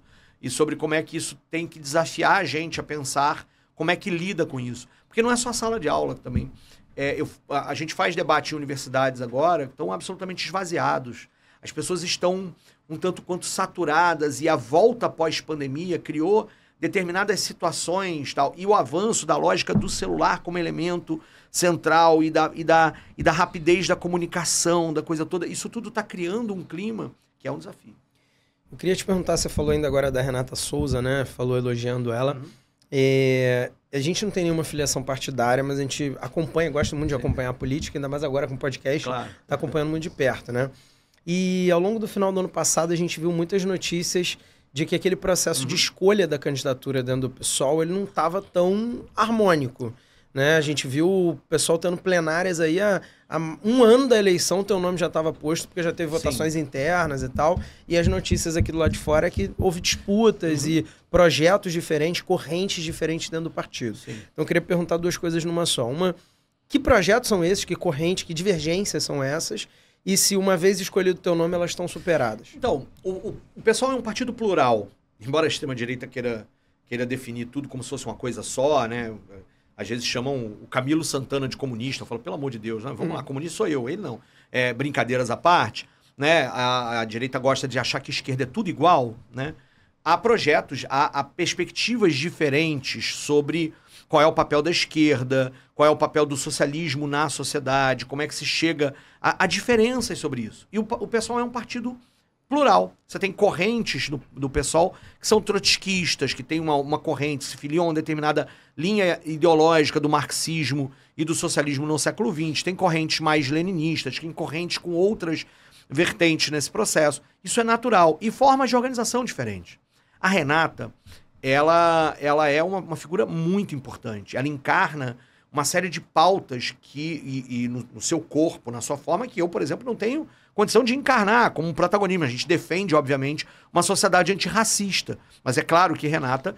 E aí ela apontava isso como um elemento central, enquanto nós dizíamos, nós precisamos de uma candidatura que vai ser antirracista, que vai incorporar essa questão e que pode... e de que isso significa este momento histórico em que a gente continua tendo um partido que tem protagonismo de mulheres e mulheres negras, mesmo que tenha um candidato homem branco nessa história. Havia muito esse debate sobre o que representar e o que não colocar. Eu fui com Renata até o final na campanha de 2020. Né? Eu fui votar com a Renata na Favela da Maré, reconhecendo nela uma liderança importante. E ela representaria o nosso partido agora, como candidata a prefeita, de uma forma muito boa. Portanto, não havia projetos diferentes, ou inimigos ou adversários. Havia disputa pela indicação do partido. E a maior parte do partido, uma maior parte, decidiu que, neste momento, eu seria aquele a encarnar o programa, né? Melhor encarnar o programa com melhores condições de colocar a esquerda num determinado rumo. Né? E com todo respeito a todas as pautas, sem diminuir nenhuma das pautas sobre isso. E foi algo que está absolutamente pacificado no partido hoje. Eu sou o candidato do partido. Nós continuamos construindo as nominatas de vereadores a partir dos nomes indicados por cada uma dessas correntes e das figuras públicas, etc. E isso faz com que o nosso partido seja vivo, seja plural. Que bom que a gente tem figuras como Renata Souza, como Dani Monteiro, como professor Josemar em São Gonçalo, como Yuri em Petrópolis. Né? Que bom que a gente tem figuras como Talíria Petroni, já falei nela várias vezes aqui, como Henrique Vieira, o pastor Henrique Vieira, como Chico Alencar. Né? Portanto, a gente tem muito diverso. Desde o Chico Alencar, um candidato que há muito tempo ele encanta muita gente, o Glauber Braga na sua radicalidade, né? Talíria Petroni encarnando essa perspectiva da mulher negra e da pauta, tal. Pastor Henrique Vieira pensando a lógica, inclusive, da liberdade religiosa a partir de uma perspectiva de esquerda, num debate franco com o mundo evangélico. O PSOL é um partido plural e, portanto, e com muitas figuras públicas potentes. Eu tenho a honra hoje de representar o partido unificadamente e não tenho nenhuma dúvida de que isso vai se demonstrar na campanha. Não há nenhuma dúvida sobre isso, não há nenhum conflito sobre nós. Mas houve sim a escolha, qual era a escolha melhor para cada momento político que está colocado aqui. Dentro disso que você disse, geralmente quando a gente fala de PSOL aqui no Rio de Janeiro, há uma visão sobre o partido muito na lógica da esquerda caviar, é o povo da Zona Sul, quem vota no PSOL é a galera mais da universidade, pessoal da esquerda e tal. Você acha que essa escolha é por você e não a Renata? Tá muito associada essa coisa de fugir um pouco do identitarismo, assim. Não fugir disso, sabe? Porque você falou, sua campanha é antirracista, mas da pecha mesmo que o pessoal ficou, por exemplo, a gente viu um debate da Renata, ela falar todes, por exemplo, né? E a gente sabe que isso é importante falar sobre isso, sobre a linguagem neutra e tal, só que a gente vive numa cidade conservadoríssima, que tem a coisa da religião muito forte. Dentro das comunidades você vai ter um desafio muito grande, né? Que enfrentar as milícias nas favelas, porque a gente sabe que ali tem um voto meio que de cabresto, né? Então, a escolha do Tarcísio homem branco é um pouco nisso, assim, de tirar essa pecha do identitário. Não. Se são os pretos da LGBTfobia e todes. Não, então. É porque eu acho que aqui tem duas perguntas e vou tentar responder as duas perguntas de forma sucinta, até por conta do nosso horário. Uma primeira coisa é de que o PSOL, setores que disputam muitas vezes com a gente pela esquerda ou setores da direita gostam de falar isso. O PSOL é o partido da Zona Sul, né? E universitária. Né? Eu fui o deputado federal mais votado em Irajá, em Madureira. Né? Então, para a gente começar a pensar que o PSOL expandiu grande parte da sua da sua perspectiva para setores importantes da Zona Norte da cidade do Rio de Janeiro. O pessoal hoje tem muita penetração em várias favelas. E essa é uma decisão do partido desde o seu início. O primeiro congresso do pessoal aqui no Rio de Janeiro começou na favela da Maré, com Marielle e Renata, né? Portanto, é muito mais uma tentativa de criar uma pecha sobre o pessoal para nos diminuir do que uma realidade concreta. É verdade que o pessoal, como surge de uma ruptura institucional com o PT lá em 2004, 2005, 2006, né? É claro que a gente não via de um vigoroso processo de mobilização social como o PT veio, das comunidades eclesiais de base, etc. Nós tivemos um perfil de nascimento diferente do que é o PT. Mas, muito rapidamente, o pessoal se conectou a pautas populares e de favelas. Quem é que fazia campanha contra o Caveirão? O pessoal.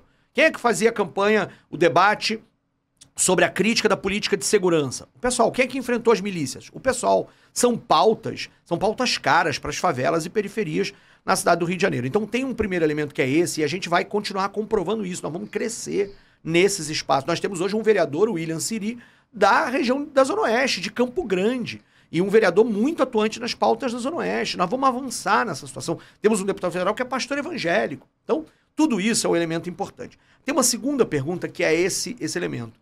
Me parece que não houve, pelo menos da minha parte, nem daqueles que me apoiavam dentro do partido, esse argumento, ou seja, precisamos colocar o Tarcísio porque ele é o homem branco e isso evitará a pauta identitária. Nós vamos incorporar o debate da construção de uma cidade antirracista, de uma cidade que respeita os direitos e a diversidade sexual, orientação de gênero, identidade de gênero e orientação sexual.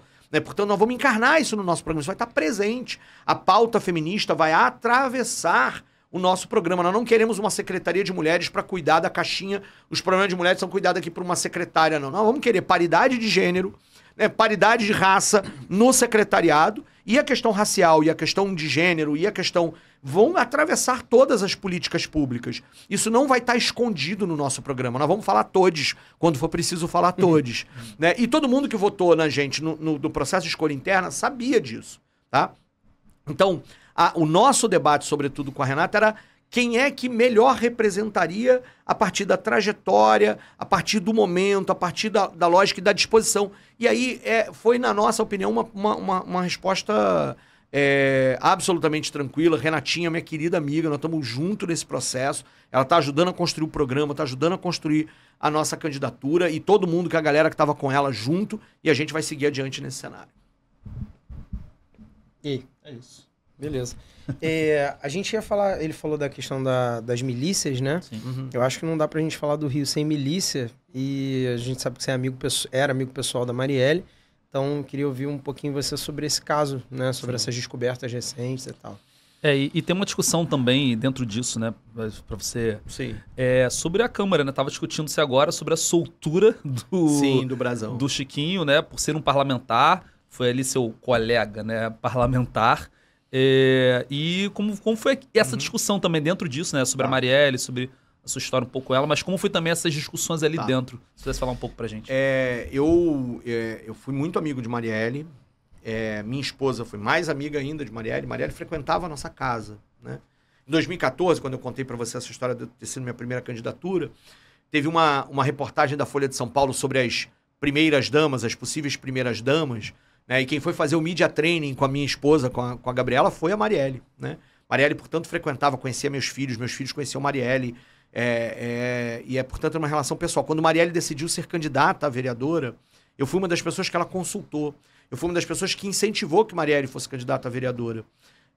Nós tivemos um mesmo comitê de campanha. Não era exatamente o mesmo, a legislação eleitoral nem permite isso, mas era um comitê de campanha um do lado do outro, em que as coisas se misturavam.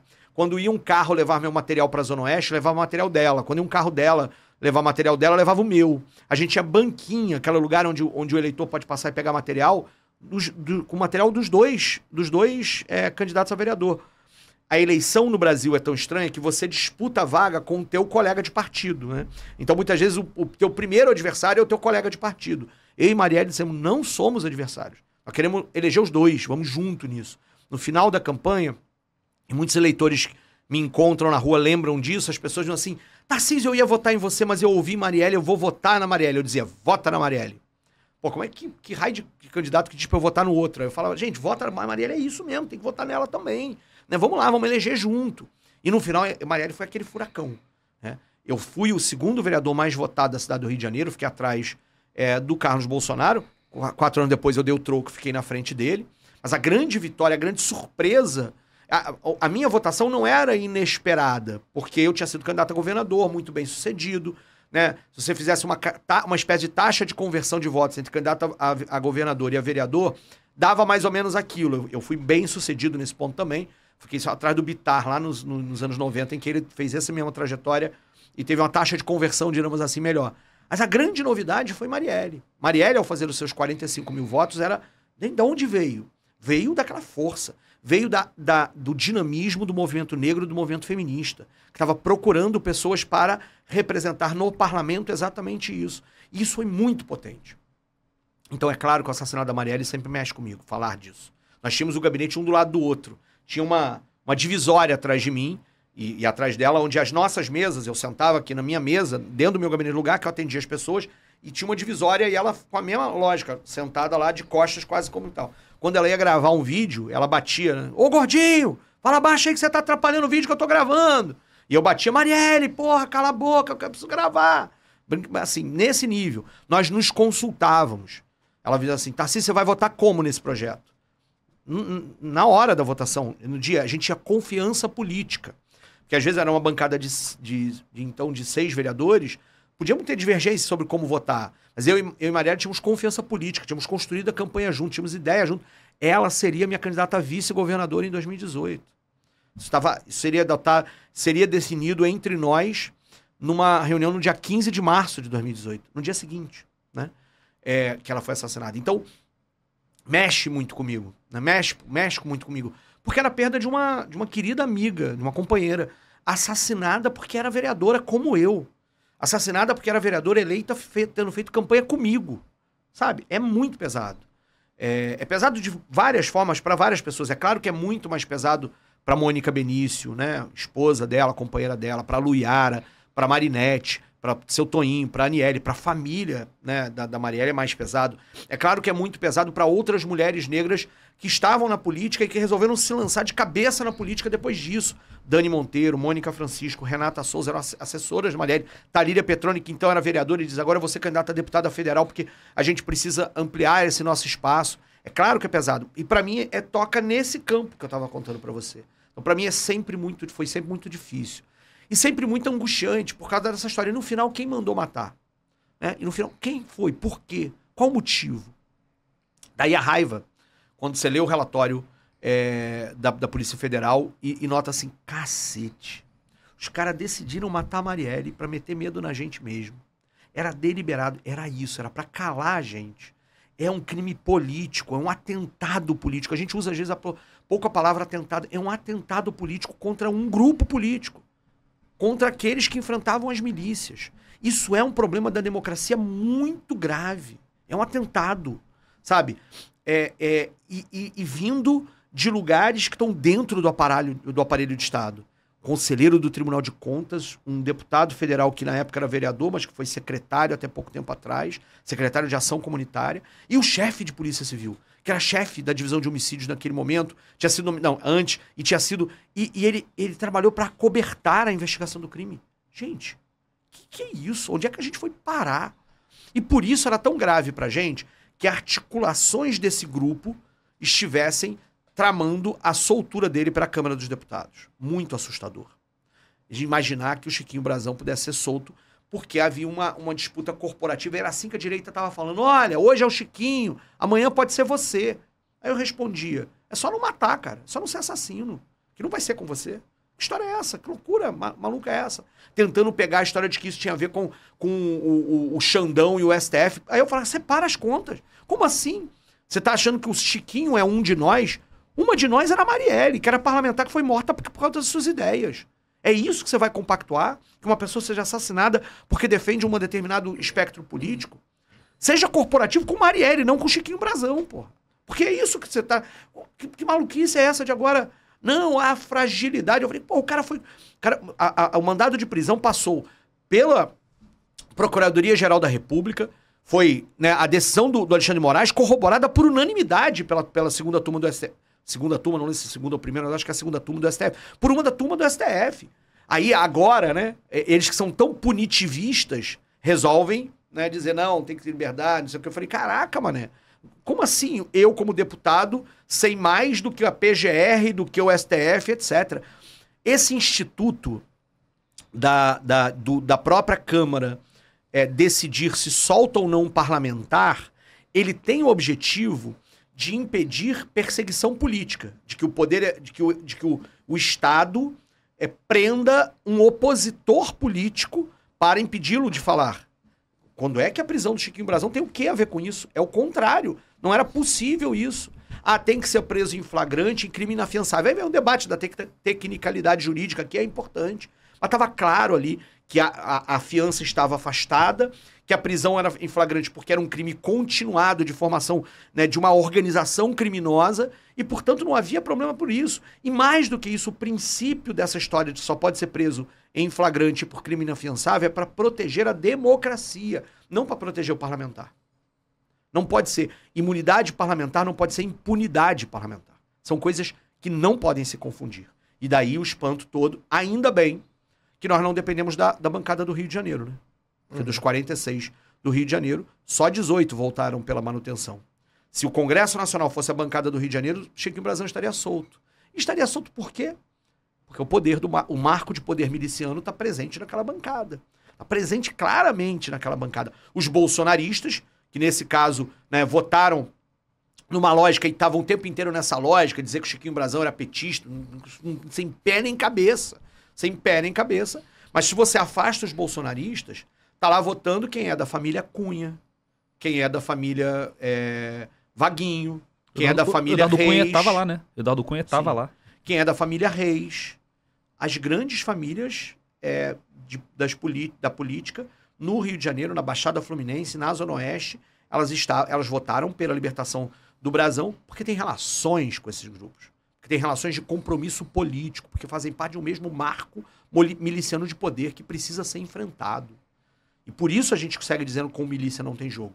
Por isso a gente botou uma campanha com milícia não tem jogo na rua. Chamamos as pessoas a assinarem o manifesto, numa lógica de que é preciso traçar uma linha, ó, daqui a gente não passa. Podemos ter divergência política, mas aqui, ó, isso aqui não pode mais passar, tem que acabar. Chega.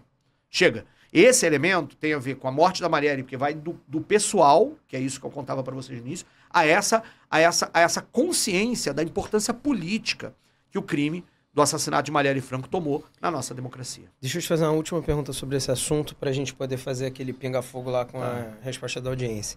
A gente teve um corte recentemente nosso, a gente falou, após esse caso, né? A gente faz um episódio mensal de notícias do mês, só eu e ele.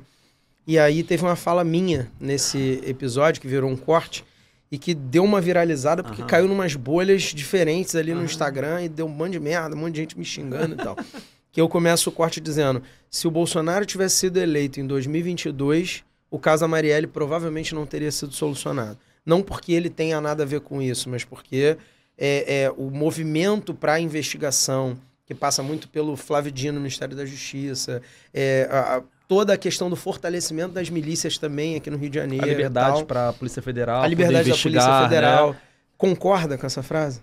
Concordo, porque nota que provavelmente os policiais federais, os trabalhadores que pegaram a partir da federalização do caso pelo Flávio Dino e investigaram, já estavam lá no governo Bolsonaro, né, aqueles que comandaram a situação.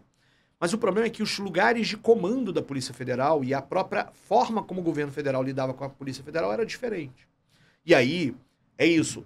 Não há um vídeo meu em que eu aponte, toda vez quando perguntado, eu dizia, eu não vejo vinculação e ligação direta do Bolsonaro, de sua família, com o assassinato da Marielle. As hipóteses que tentam criar um motivo nessa situação, na minha opinião, são tão absurdas que eu não acho que elas são verdadeiras. E se por acaso algum momento for preso como mandante, eu vou querer saber direito que raio de motivo foi esse.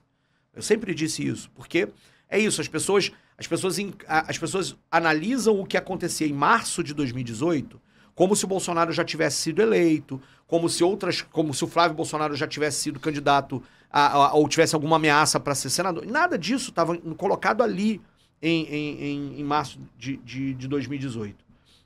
Mas é verdade que o bolsonarismo precisa explicar suas ligações com a milícia. E isso o bolsonarismo precisa explicar. E não tem, tá lá no Diário Oficial. As ligações do, né, como é que o Flávio Bolsonaro empregava a mãe do Adriano da Nóbrega, a irmã do Adriano da Nóbrega, como é que as relações entre o Queiroz e determinados grupos milicianos em Rio das Pedras. Eles têm que explicar. E aí há uma relação indireta com a investigação do caso Marielle, ou mais, como Marielle vira um grande símbolo da esquerda no contexto de ascensão do bolsonarismo, é melhor que o caso da Marielle não seja concluído, não seja para continuar gerando a dúvida. Isso o bolsonarismo fez. É o bolsonarismo que quebra a placa da Marielle, né? Witzel, Daniel Silveira e Amorim. Eles quebram a placa. Eles é que desrespeitam Marielle dessa forma porque querem atacar ao atacar Marielle, querem atingir a esquerda. E neste ponto de vista, continuar gerando as dúvidas era melhor para o bolsonarismo. E aí, na minha opinião, é por isso, inclusive, que a gente avaliava que não era melhor federalizar o caso naquele contexto. E mais do que isso, concordo com a tua frase, se o Bolsonaro tivesse sido eleito, esse tipo de situação continuaria a existir. Eles continuariam a fazer isso. Gente, né? Aqui no Rio de Janeiro, toda essa operação do Rivaldo para impedir a história é num contexto de um governo bolsonarista que isso acontece. Né? A gente precisa ter clareza sobre isso. Agora, eu quero preservar, obviamente, os trabalhadores da Polícia Federal, que certamente, se tivessem tido a incumbência, mesmo durante o governo Bolsonaro, com a liberdade que eles constitucionalmente deveriam ter, investigariam o caso sem sombra de dúvida, sim. Mas aí é a interferência política na Polícia Federal. Tá? Aí há uma série de elementos que apontam para essa possibilidade. Eu acho que esse assunto vai surgir em debate, né? Porque o Ramagem é candidato também, pré-candidato. Bom, a gente tem aquela dinâmica da caixinha de perguntas no final, que a gente falou. Estilo Marília Gabriela. Tipo pinga-fogo. Não é uma palavra, mas é 30 bom. segundos, né? Pra gente poder concluir. Vasco. Ah, não. Você não fez a pergunta ainda. Desculpa. Não, Vasco se fosse a segunda. Não é a primeira. Se fosse a segunda, seria Vasco a resposta. Espera, tá bom. Espera aí. Calma. Vai. Sacaneia enquanto você pode. Bom, a pergunta da Evânia, que foi: quais são as suas propostas para o servidor municipal, os professores e as nossas escolas? Tem que ser rapidinho, pinga-fogo, né? Primeiro, garantia do reajuste salarial e da recuperação, inclusive, das perdas salariais, das perdas inflacionárias. Isso é um compromisso imediato com isso. Discussão dos atuais planos de carreira para revisão, para que eles sejam justos e se comprometam com dignidade. Por exemplo, para os professores. É um absurdo que hoje um professor da rede municipal do Rio de Janeiro que faça um doutorado não seja valorizado por isso, não ganhe um centavo por isso. Está presente no plano de carreira como um direito dos professores 40 horas. Quem é professor 16 horas nem tem, ou 22 horas e meia, nem tem esse direito previsto no plano de carreira que foi aprovado lá em 2013. Mas mesmo de 40 horas não tem esse direito garantido. Eles entram para mestrado e doutorado, está escrito lá na lei que o governo só pode conceder isso se tiver dinheiro em caixa e por conveniência orçamentária. Nunca é, porque eles não gostam de não gastar dinheiro com o servidor. Nós vamos mudar isso. O cara fez doutorado, mestrado, é um professor, eu quero segurá-lo na rede municipal. Eu não quero que ele faça outro concurso. A mesma coisa para os demais profissionais das escolas, já que ela, né, frisa, sobretudo, a questão disso. Queria lembrar, por exemplo, do plano de carreira para os servidores da saúde. Proposta que o Eduardo Paes prometeu, etc. e não cumpriu até agora. E se cumprir, vai cumprir nas vésperas da eleição para tentar posar de novo de bonzinho, né, quando, na verdade, sacaneou os servidores da saúde o tempo inteiro. Então, para nós, o tratamento do servidor é aquele que garante o direito na ponta e, portanto, precisa ser valorizado. Para a educação, aquilo que eu falava, respeitar os educadores, valorizar os educadores, ouvir os educadores, revolucionar a educação. Esse é o elemento. E ouvir os educadores em conjunto com a comunidade escolar, gestão democrática, são coisas fundamentais do nosso entendimento. Só uma coisa defendendo a nossa classe, é inacreditável Maricá, tem muito menos dinheiro que o Rio de Janeiro, pagar mais os professores lá do que se paga aqui, né? E aí a gente também vai abrir essa coisa do orçamento. A população vai saber sobre isso, a tradição do orçamento participativo. Nós vamos recuperar isso. Quer ver outra categoria que precisa de plano de carreira? Os guardas municipais. Que estão aí, o debate todo, ficam agitando esse espantalho aí da questão da arma da guarda, que tá tudo errado. Enquanto isso, os caras não têm condição, não tem uniforme, não tem base, não tem plano de carreira. Achei que você ia falar... Não, achei um absurdo Maricá, que é uma merda. Essa só pra quem tem referência. Essa é referência. Isso é do Eduardo Paes. Bom, a pergunta do Leonardo, só pra registrar, foi aquela do vice, né? Se tinha alguma chance de alguém do PT, você já respondeu. A da Letícia nos toca num lugar que é muito caro, além da educação. Deputado, a população da Zona Oeste ainda pode sonhar com o metrô nessa geração? É uma obra viável? E eu aposto que a Letícia é da chamada assim pelo Eduardo Paes extrema Zona Oeste, né? Do Recreio pra lá, ou de Jacarepaguá, que é onde a gente mora. Por isso que eu fiquei interessado. Embora, na verdade, o metrô seja uma concessão estadual e, portanto, não é necessariamente o prefeito aquele que vai ter que aportar investimentos, renegociar contrato da concessão ou rever a concessão e reestatizar, ou seja, eu não terei o poder de fazer esse tipo de situação. O prefeito, ele é prefeito da principal cidade de uma região metropolitana. Então ele tem que ser um ator político a cobrar soluções corretas para os problemas reais. E não vamos resolver o problema de mobilidade no Rio de Janeiro se a gente não tiver investimento em transporte sobre trilhos. E isso significa, não só tem que ter esperança, como tem que continuar lutando por isso. E eu, como prefeito dessa cidade, vou lutar para que a gente consiga melhorar a qualidade dos trens que já existem e eles precisam se aproximar do metrô. Eu disse isso em 2014. Né? E a gente vai continuar lutando para isso. E, portanto, esse trem precisa funcionar como metrô, com regularidade, com horário espaçado menor, com operação como se fosse dessa forma, com integração tarifária, né? Neste ponto, ela pode ter esperança que a gente vai ter um ator fundamental. Até porque nós temos uma autoridade metropolitana que é ignorada pelo prefeito da capital. Isso é um absurdo completo. E nós não vamos ignorar a autoridade metropolitana e vamos cobrar que isso aconteça.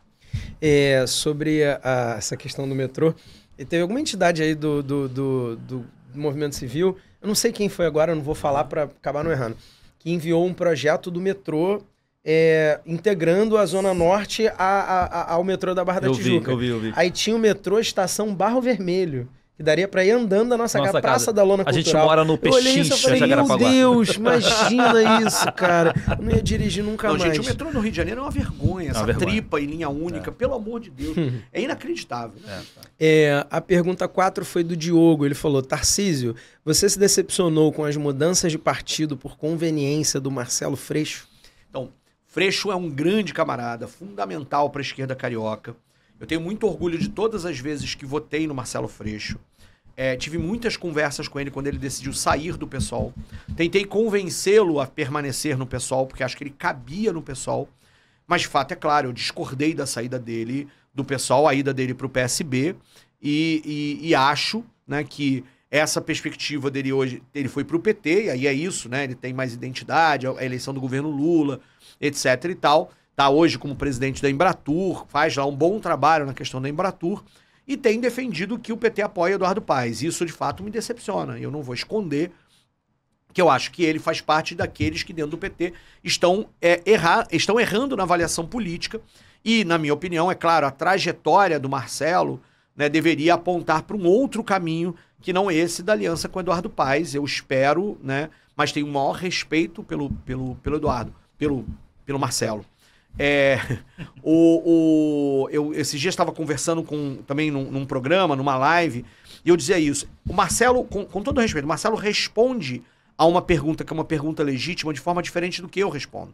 A pergunta é, para ganhar a eleição, a gente precisa se aliar à direita? Se aliar ao centro e à direita? O Marcelo chegou à conclusão de que sim, que é preciso fazer isso. E por isso ele faz essa trajetória. Eu continuo respondendo de que, à medida em que a gente não conseguir construir um programa de esquerda e convencer a população que este é o programa que a mudança precisa e que poderá assumir neste programa, a gente vai ter a condução programática, inclusive com pessoas que republicanamente queiram estar junto conosco para transformar a cidade, a minha resposta é essa. E eu continuo acreditando na mobilização e nessa trajetória. Essas respostas diferentes façam com que o Marcelo tenha saído do PSOL e eu siga acreditando no PSOL como um dos instrumentos da luta da transformação que a gente precisa. Nessa perspectiva da tua resposta, o PSB e o PT foram um lugar... Assim como você falou que o Boulos está no lugar certo, acho que ele está agora num lugar mais... E aí, assim, com todo respeito, é isso. Ele faz e ele não escondeu isso da gente. Né? Ele falou, olha, eu vou sair porque aqui eu acho que me limita. Eu estou limitado por conta da forma como vocês lidam com as alianças políticas, por conta de uma série de questões. Ele fez a opção correta com o que ele estava acreditando e continua acreditando.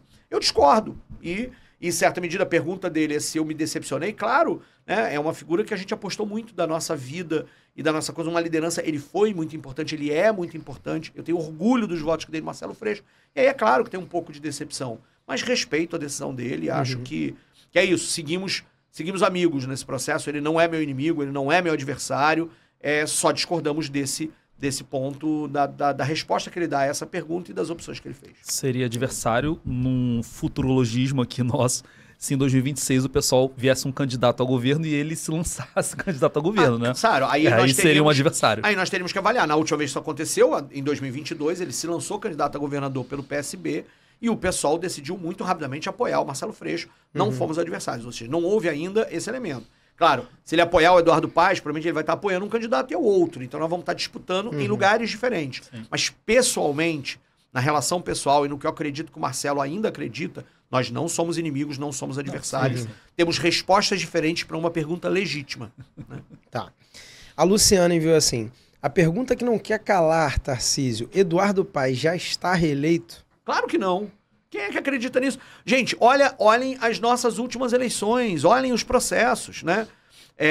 2016, quando começou nesse período, muita gente dizia, o Pedro Paulo já está eleito. Nem para o segundo turno ele foi. Segundo turno foi Marcelo Freixo Crivella.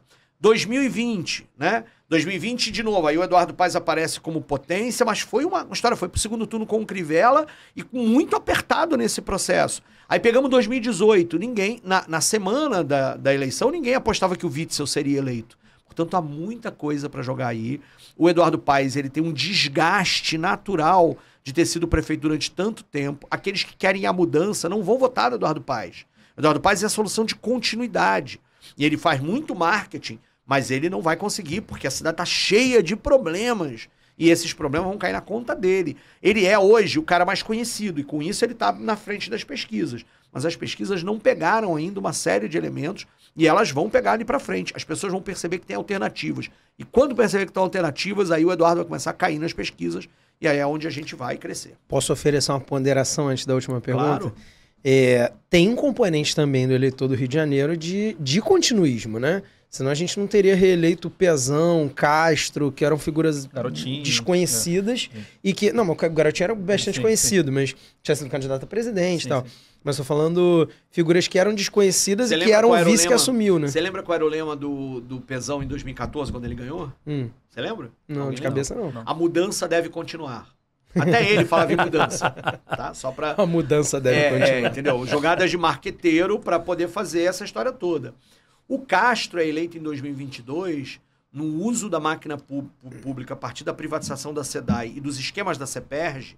Note, o Castro está cheio de problema na justiça agora, né? Com problemas que podem caçar a chapa, que fazem com que ele ganhe essa eleição, não porque o povo queria a continuidade, etc., mas meio que no tapetão, né? É o que várias coisas na justiça estão indicando a essa altura do campeonato. E acho que, por outro lado, a campanha do Marcelo perdeu capacidade de tração, de animar as pessoas, de encantar as pessoas. Então tem explicações para isso. O que eu tô tentando a campanha do Eduardo, que você falou, Marcelo. Não, nesse caso a campanha do Marcelo Freixo. Marcelo Freixo, em 2022. Sim. Não, nesse caso a campanha do Marcelo Freixo. Acho que perdeu a capacidade do encantamento das pessoas para isso. E isso é um elemento importante quando você está enfrentando soluções de continuidade, a conseguir encantar as pessoas para que elas acreditem na mudança. Então, eu acho que a gente tem aí... É claro que também há continuismos nessa história toda, mas há um desgaste nesse processo, né? Lembremos que quando o Conde foi eleito, o candidato César Maia era outro. E assim vai, né? Nós temos processos de transformação aí nessa história. A pergunta do Lucas, você falou um pouquinho, mas se quiser amarrar alguma coisa... A esquerda carioca tem um tom professoral, identitário e com linguagem inacessível. Estou cansado de ver o PSOL vencer só na Zona Sul. Em tempos de redes sociais, o formato é mais valorizado do que o conteúdo. Boulos parece ter encontrado um ponto possível em São Paulo. Seguir esse exemplo não pode funcionar melhor? Então, o debate sobre comunicação é um debate constante e a gente precisa fazê-lo. E aí, claro, o Boulos acerta na política de comunicação, já acertou na campanha dele para governador na última... Não, para governador não, para prefeito há 4 anos atrás. Ele acertou muito na comunicação e a gente aprendeu muito com o Boulos. Nós vamos surpreender na comunicação também. Agora, é preciso também que a gente perceba que a direita usa a comunicação com recursos e grana que a gente não tem e com a falta de ética que a gente também não tem. Então, há elementos, inclusive materiais, e elementos até onde a gente está disposto a ir, não é só no formato, é no conteúdo, sobre os quais, de fato, a gente reconhece esses limites e não consegue ultrapassá-lo. Nós não vamos falar mentira na gente para gerar engajamento. Né? Nós não vamos fazer mentira e fazer a lógica do pânico moral para fazer as pessoas votarem na gente. Isso a gente não chega, a gente não vai ultrapassar esse limite. E, por outro lado, é preciso... A coisa das redes sociais agora, dos grandes perfis de esquerda estarem perdendo seguidores seguidamente por conta da forma como se operam os algoritmos e as próprias plataformas, é outra discussão que a gente vai precisar fazer. Parece que é uma coisa de que a gente não quer falar... A gente quer falar com as pessoas. A gente não quer ter esse tom professoral. Agora, a gente quer expor as ideias. A esquerda, historicamente, é alguém que defende ideias. E essas ideias precisam ser ditas. Né? Eu tenho uma última pergunta bem pessoal, bem rápida, sim ou não? Vasco. Não. Você como vascaíno, sendo prefeito, vai sair o estádio do Flamengo? Eu não tenho nenhum problema com relação ao estádio do Flamengo. Não, gasômetro. Não tenho problema. Nunca tive problema com o estádio do Flamengo. E não tive e não tenho mesmo, não. Eu acho que o Flamengo merece ter um estádio próprio. Eu acho que o Flamengo, pelo tamanho da sua torcida, pela importância que ele tem na cidade do Rio de Janeiro, é muito importante que ele tenha um estádio próprio. Na minha visão de horizonte da cidade, o Maracanã é o palco da cidade. Na verdade, o Maracanã devia servir a todos os clubes, estar aberto a todos eles, e os grandes clubes deveriam ter estádios próprios para jogar jogos de menor potencial, para explorar economicamente esses espaços, etc. Eu tenho muitas críticas a uma arenização dos estádios, por isso eu espero que o meu São Januário, querido, amado, possa preservar a lógica da sua relação com a barreira do Vasco, possa preservar a sua lógica com a torcida, né, que tem espaços, inclusive, para a torcida se expresse, que o preço dos ingressos seja mais barato, e espero que o Flamengo também, ao ter o seu estádio, também pratique essa política. Eu acredito nisso para o esporte. Então, eu sou vascaíno e não tenho nenhum problema em que, respeitando a legislação da cidade, respeitando os princípios, etc., porque é isso, construir o estádio do Flamengo num lugar de proteção ambiental, né? Aí, né, você tem extremos como isso. Agora, em princípio, esse projeto ali no gasômetro, estando de acordo, resolvendo os problemas de trânsito, etc., tendo capacidade de financiamento em que a prefeitura ajude, contribua com isso, porque é importante para a própria cidade como um todo, o prefeito é gestor da cidade, eu não tenho nada contra o estádio do Flamengo ali, não. Ó, vou lançar uma piada interna, hein? Eu duvido que o paparazzo rubro-negro vai elogiar o Tarcísio como elogiou o Pedro Paulo. A gente estava falando um dia disso. Ele Então, fez toda uma coisa porque o Pedro Paulo tá, né, envolvido. Mas você sabe que, cara, no meio da campanha eleitoral anterior, surgiu um boato de que eu tinha feito uma lei, uma denúncia ao Ministério Público para proibir o estádio do Flamengo. Aí o cara, que tinha um podcast desse, tinha uma coisa tal, aí eu fui ver o vídeo, ele dizia, não, mas quem me deu essa informação foi o Marcos Braz. Marcos Braz era vereador comigo, né? Aí eu liguei pro Marcos Braz e falei, Marcos, o que você tá contando? Que mentira é essa? Você tá contando? Que porra é essa? Aí o Marcos falou, o quê? Eu? Aí ele falou assim, eu tô aqui na Europa negociando jogador, não falei nada com esse cara não, que porra é essa? Ele tá inventando mentira aí, pode falar que eu tô dizendo que ele inventou mentira, não sei o que e tal, nunca falei isso. Aí eu liguei pro cara, entrei em contato e tal, aí o cara falou, desculpa, foi um mal entendido, não sei o que, e depois no final ele, né, num outro vídeo, falou, ele queremos aqui dizer que aquela informação não era bem assim que o Marcos Braz... Óbvio, o vídeo inicial tinha visualização, já tinha feito, sim. E a desculpa foi muito menor. A gente pediu para ele tirar o vídeo do ar, ele não tirou o vídeo do ar. Até hoje tem gente que me pergunta isso. Foi baseado numa tremenda mentira, e na minha opinião, infelizmente, por razões clubísticas e políticas, que não fazem nenhum sentido. Até o Marcos Braz concordava comigo que não fazia nenhum sentido. Então você que é flamenguista está nos assistindo aqui, para com essa história que eu nunca fiz nada contra o Resumo da ópera, foi a Flapress. Temos episódio? Temos episódio. Tarcísio, muito obrigado pela generosidade de ter sido o primeiro a aceitar essa missão. Tomara que a gente possa falar com todos os candidatos. Sim, todo mundo aceitando. Muito bom o podcast aqui. Você que conhece aí outros candidatos a prefeito, que tá... Pressiona lá para virem, que é muito bom. Obrigado, Tarcísio. Gente, lembrando a vocês todos que estão em casa, os recadinhos do Tio Alô lá do início, é muito importante para a gente conseguir atingir esses marcos, como está aqui conversando com uma pessoa que vai ser futuramente candidata a prefeito. Certamente é por conta do alcance que os materiais que a gente já fez até agora atingiram, né, e credenciaram o nosso humilde podcast a Só tem um aninho de vida. Um aninho de vida ainda. Então, o apoio de vocês é fundamental. Seguir, deixar um comentário do que você achou desse vídeo. Gostei, não gostei, a gente está super aberto a críticas também. Brinquei no início para não xingarem, mas enfim, críticas respeitosas a gente está super aberto a ouvir, sugestões e tudo mais. Então, curte esse vídeo, deixa um comentário aí embaixo, envia para alguém que você achar que precisa assistir e conhecer as diferentes perspectivas da cidade. E lembrando, lá no Instagram e no TikTok, quase todos os dias a gente tem algum corte de algum episódio. E lá no Instagram, eu sou o Augusto Gel, ele é o Aloysio Professor, e esse foi mais um episódio do Atualize Valeu! Podcast. Beijo grande, tchau, tchau.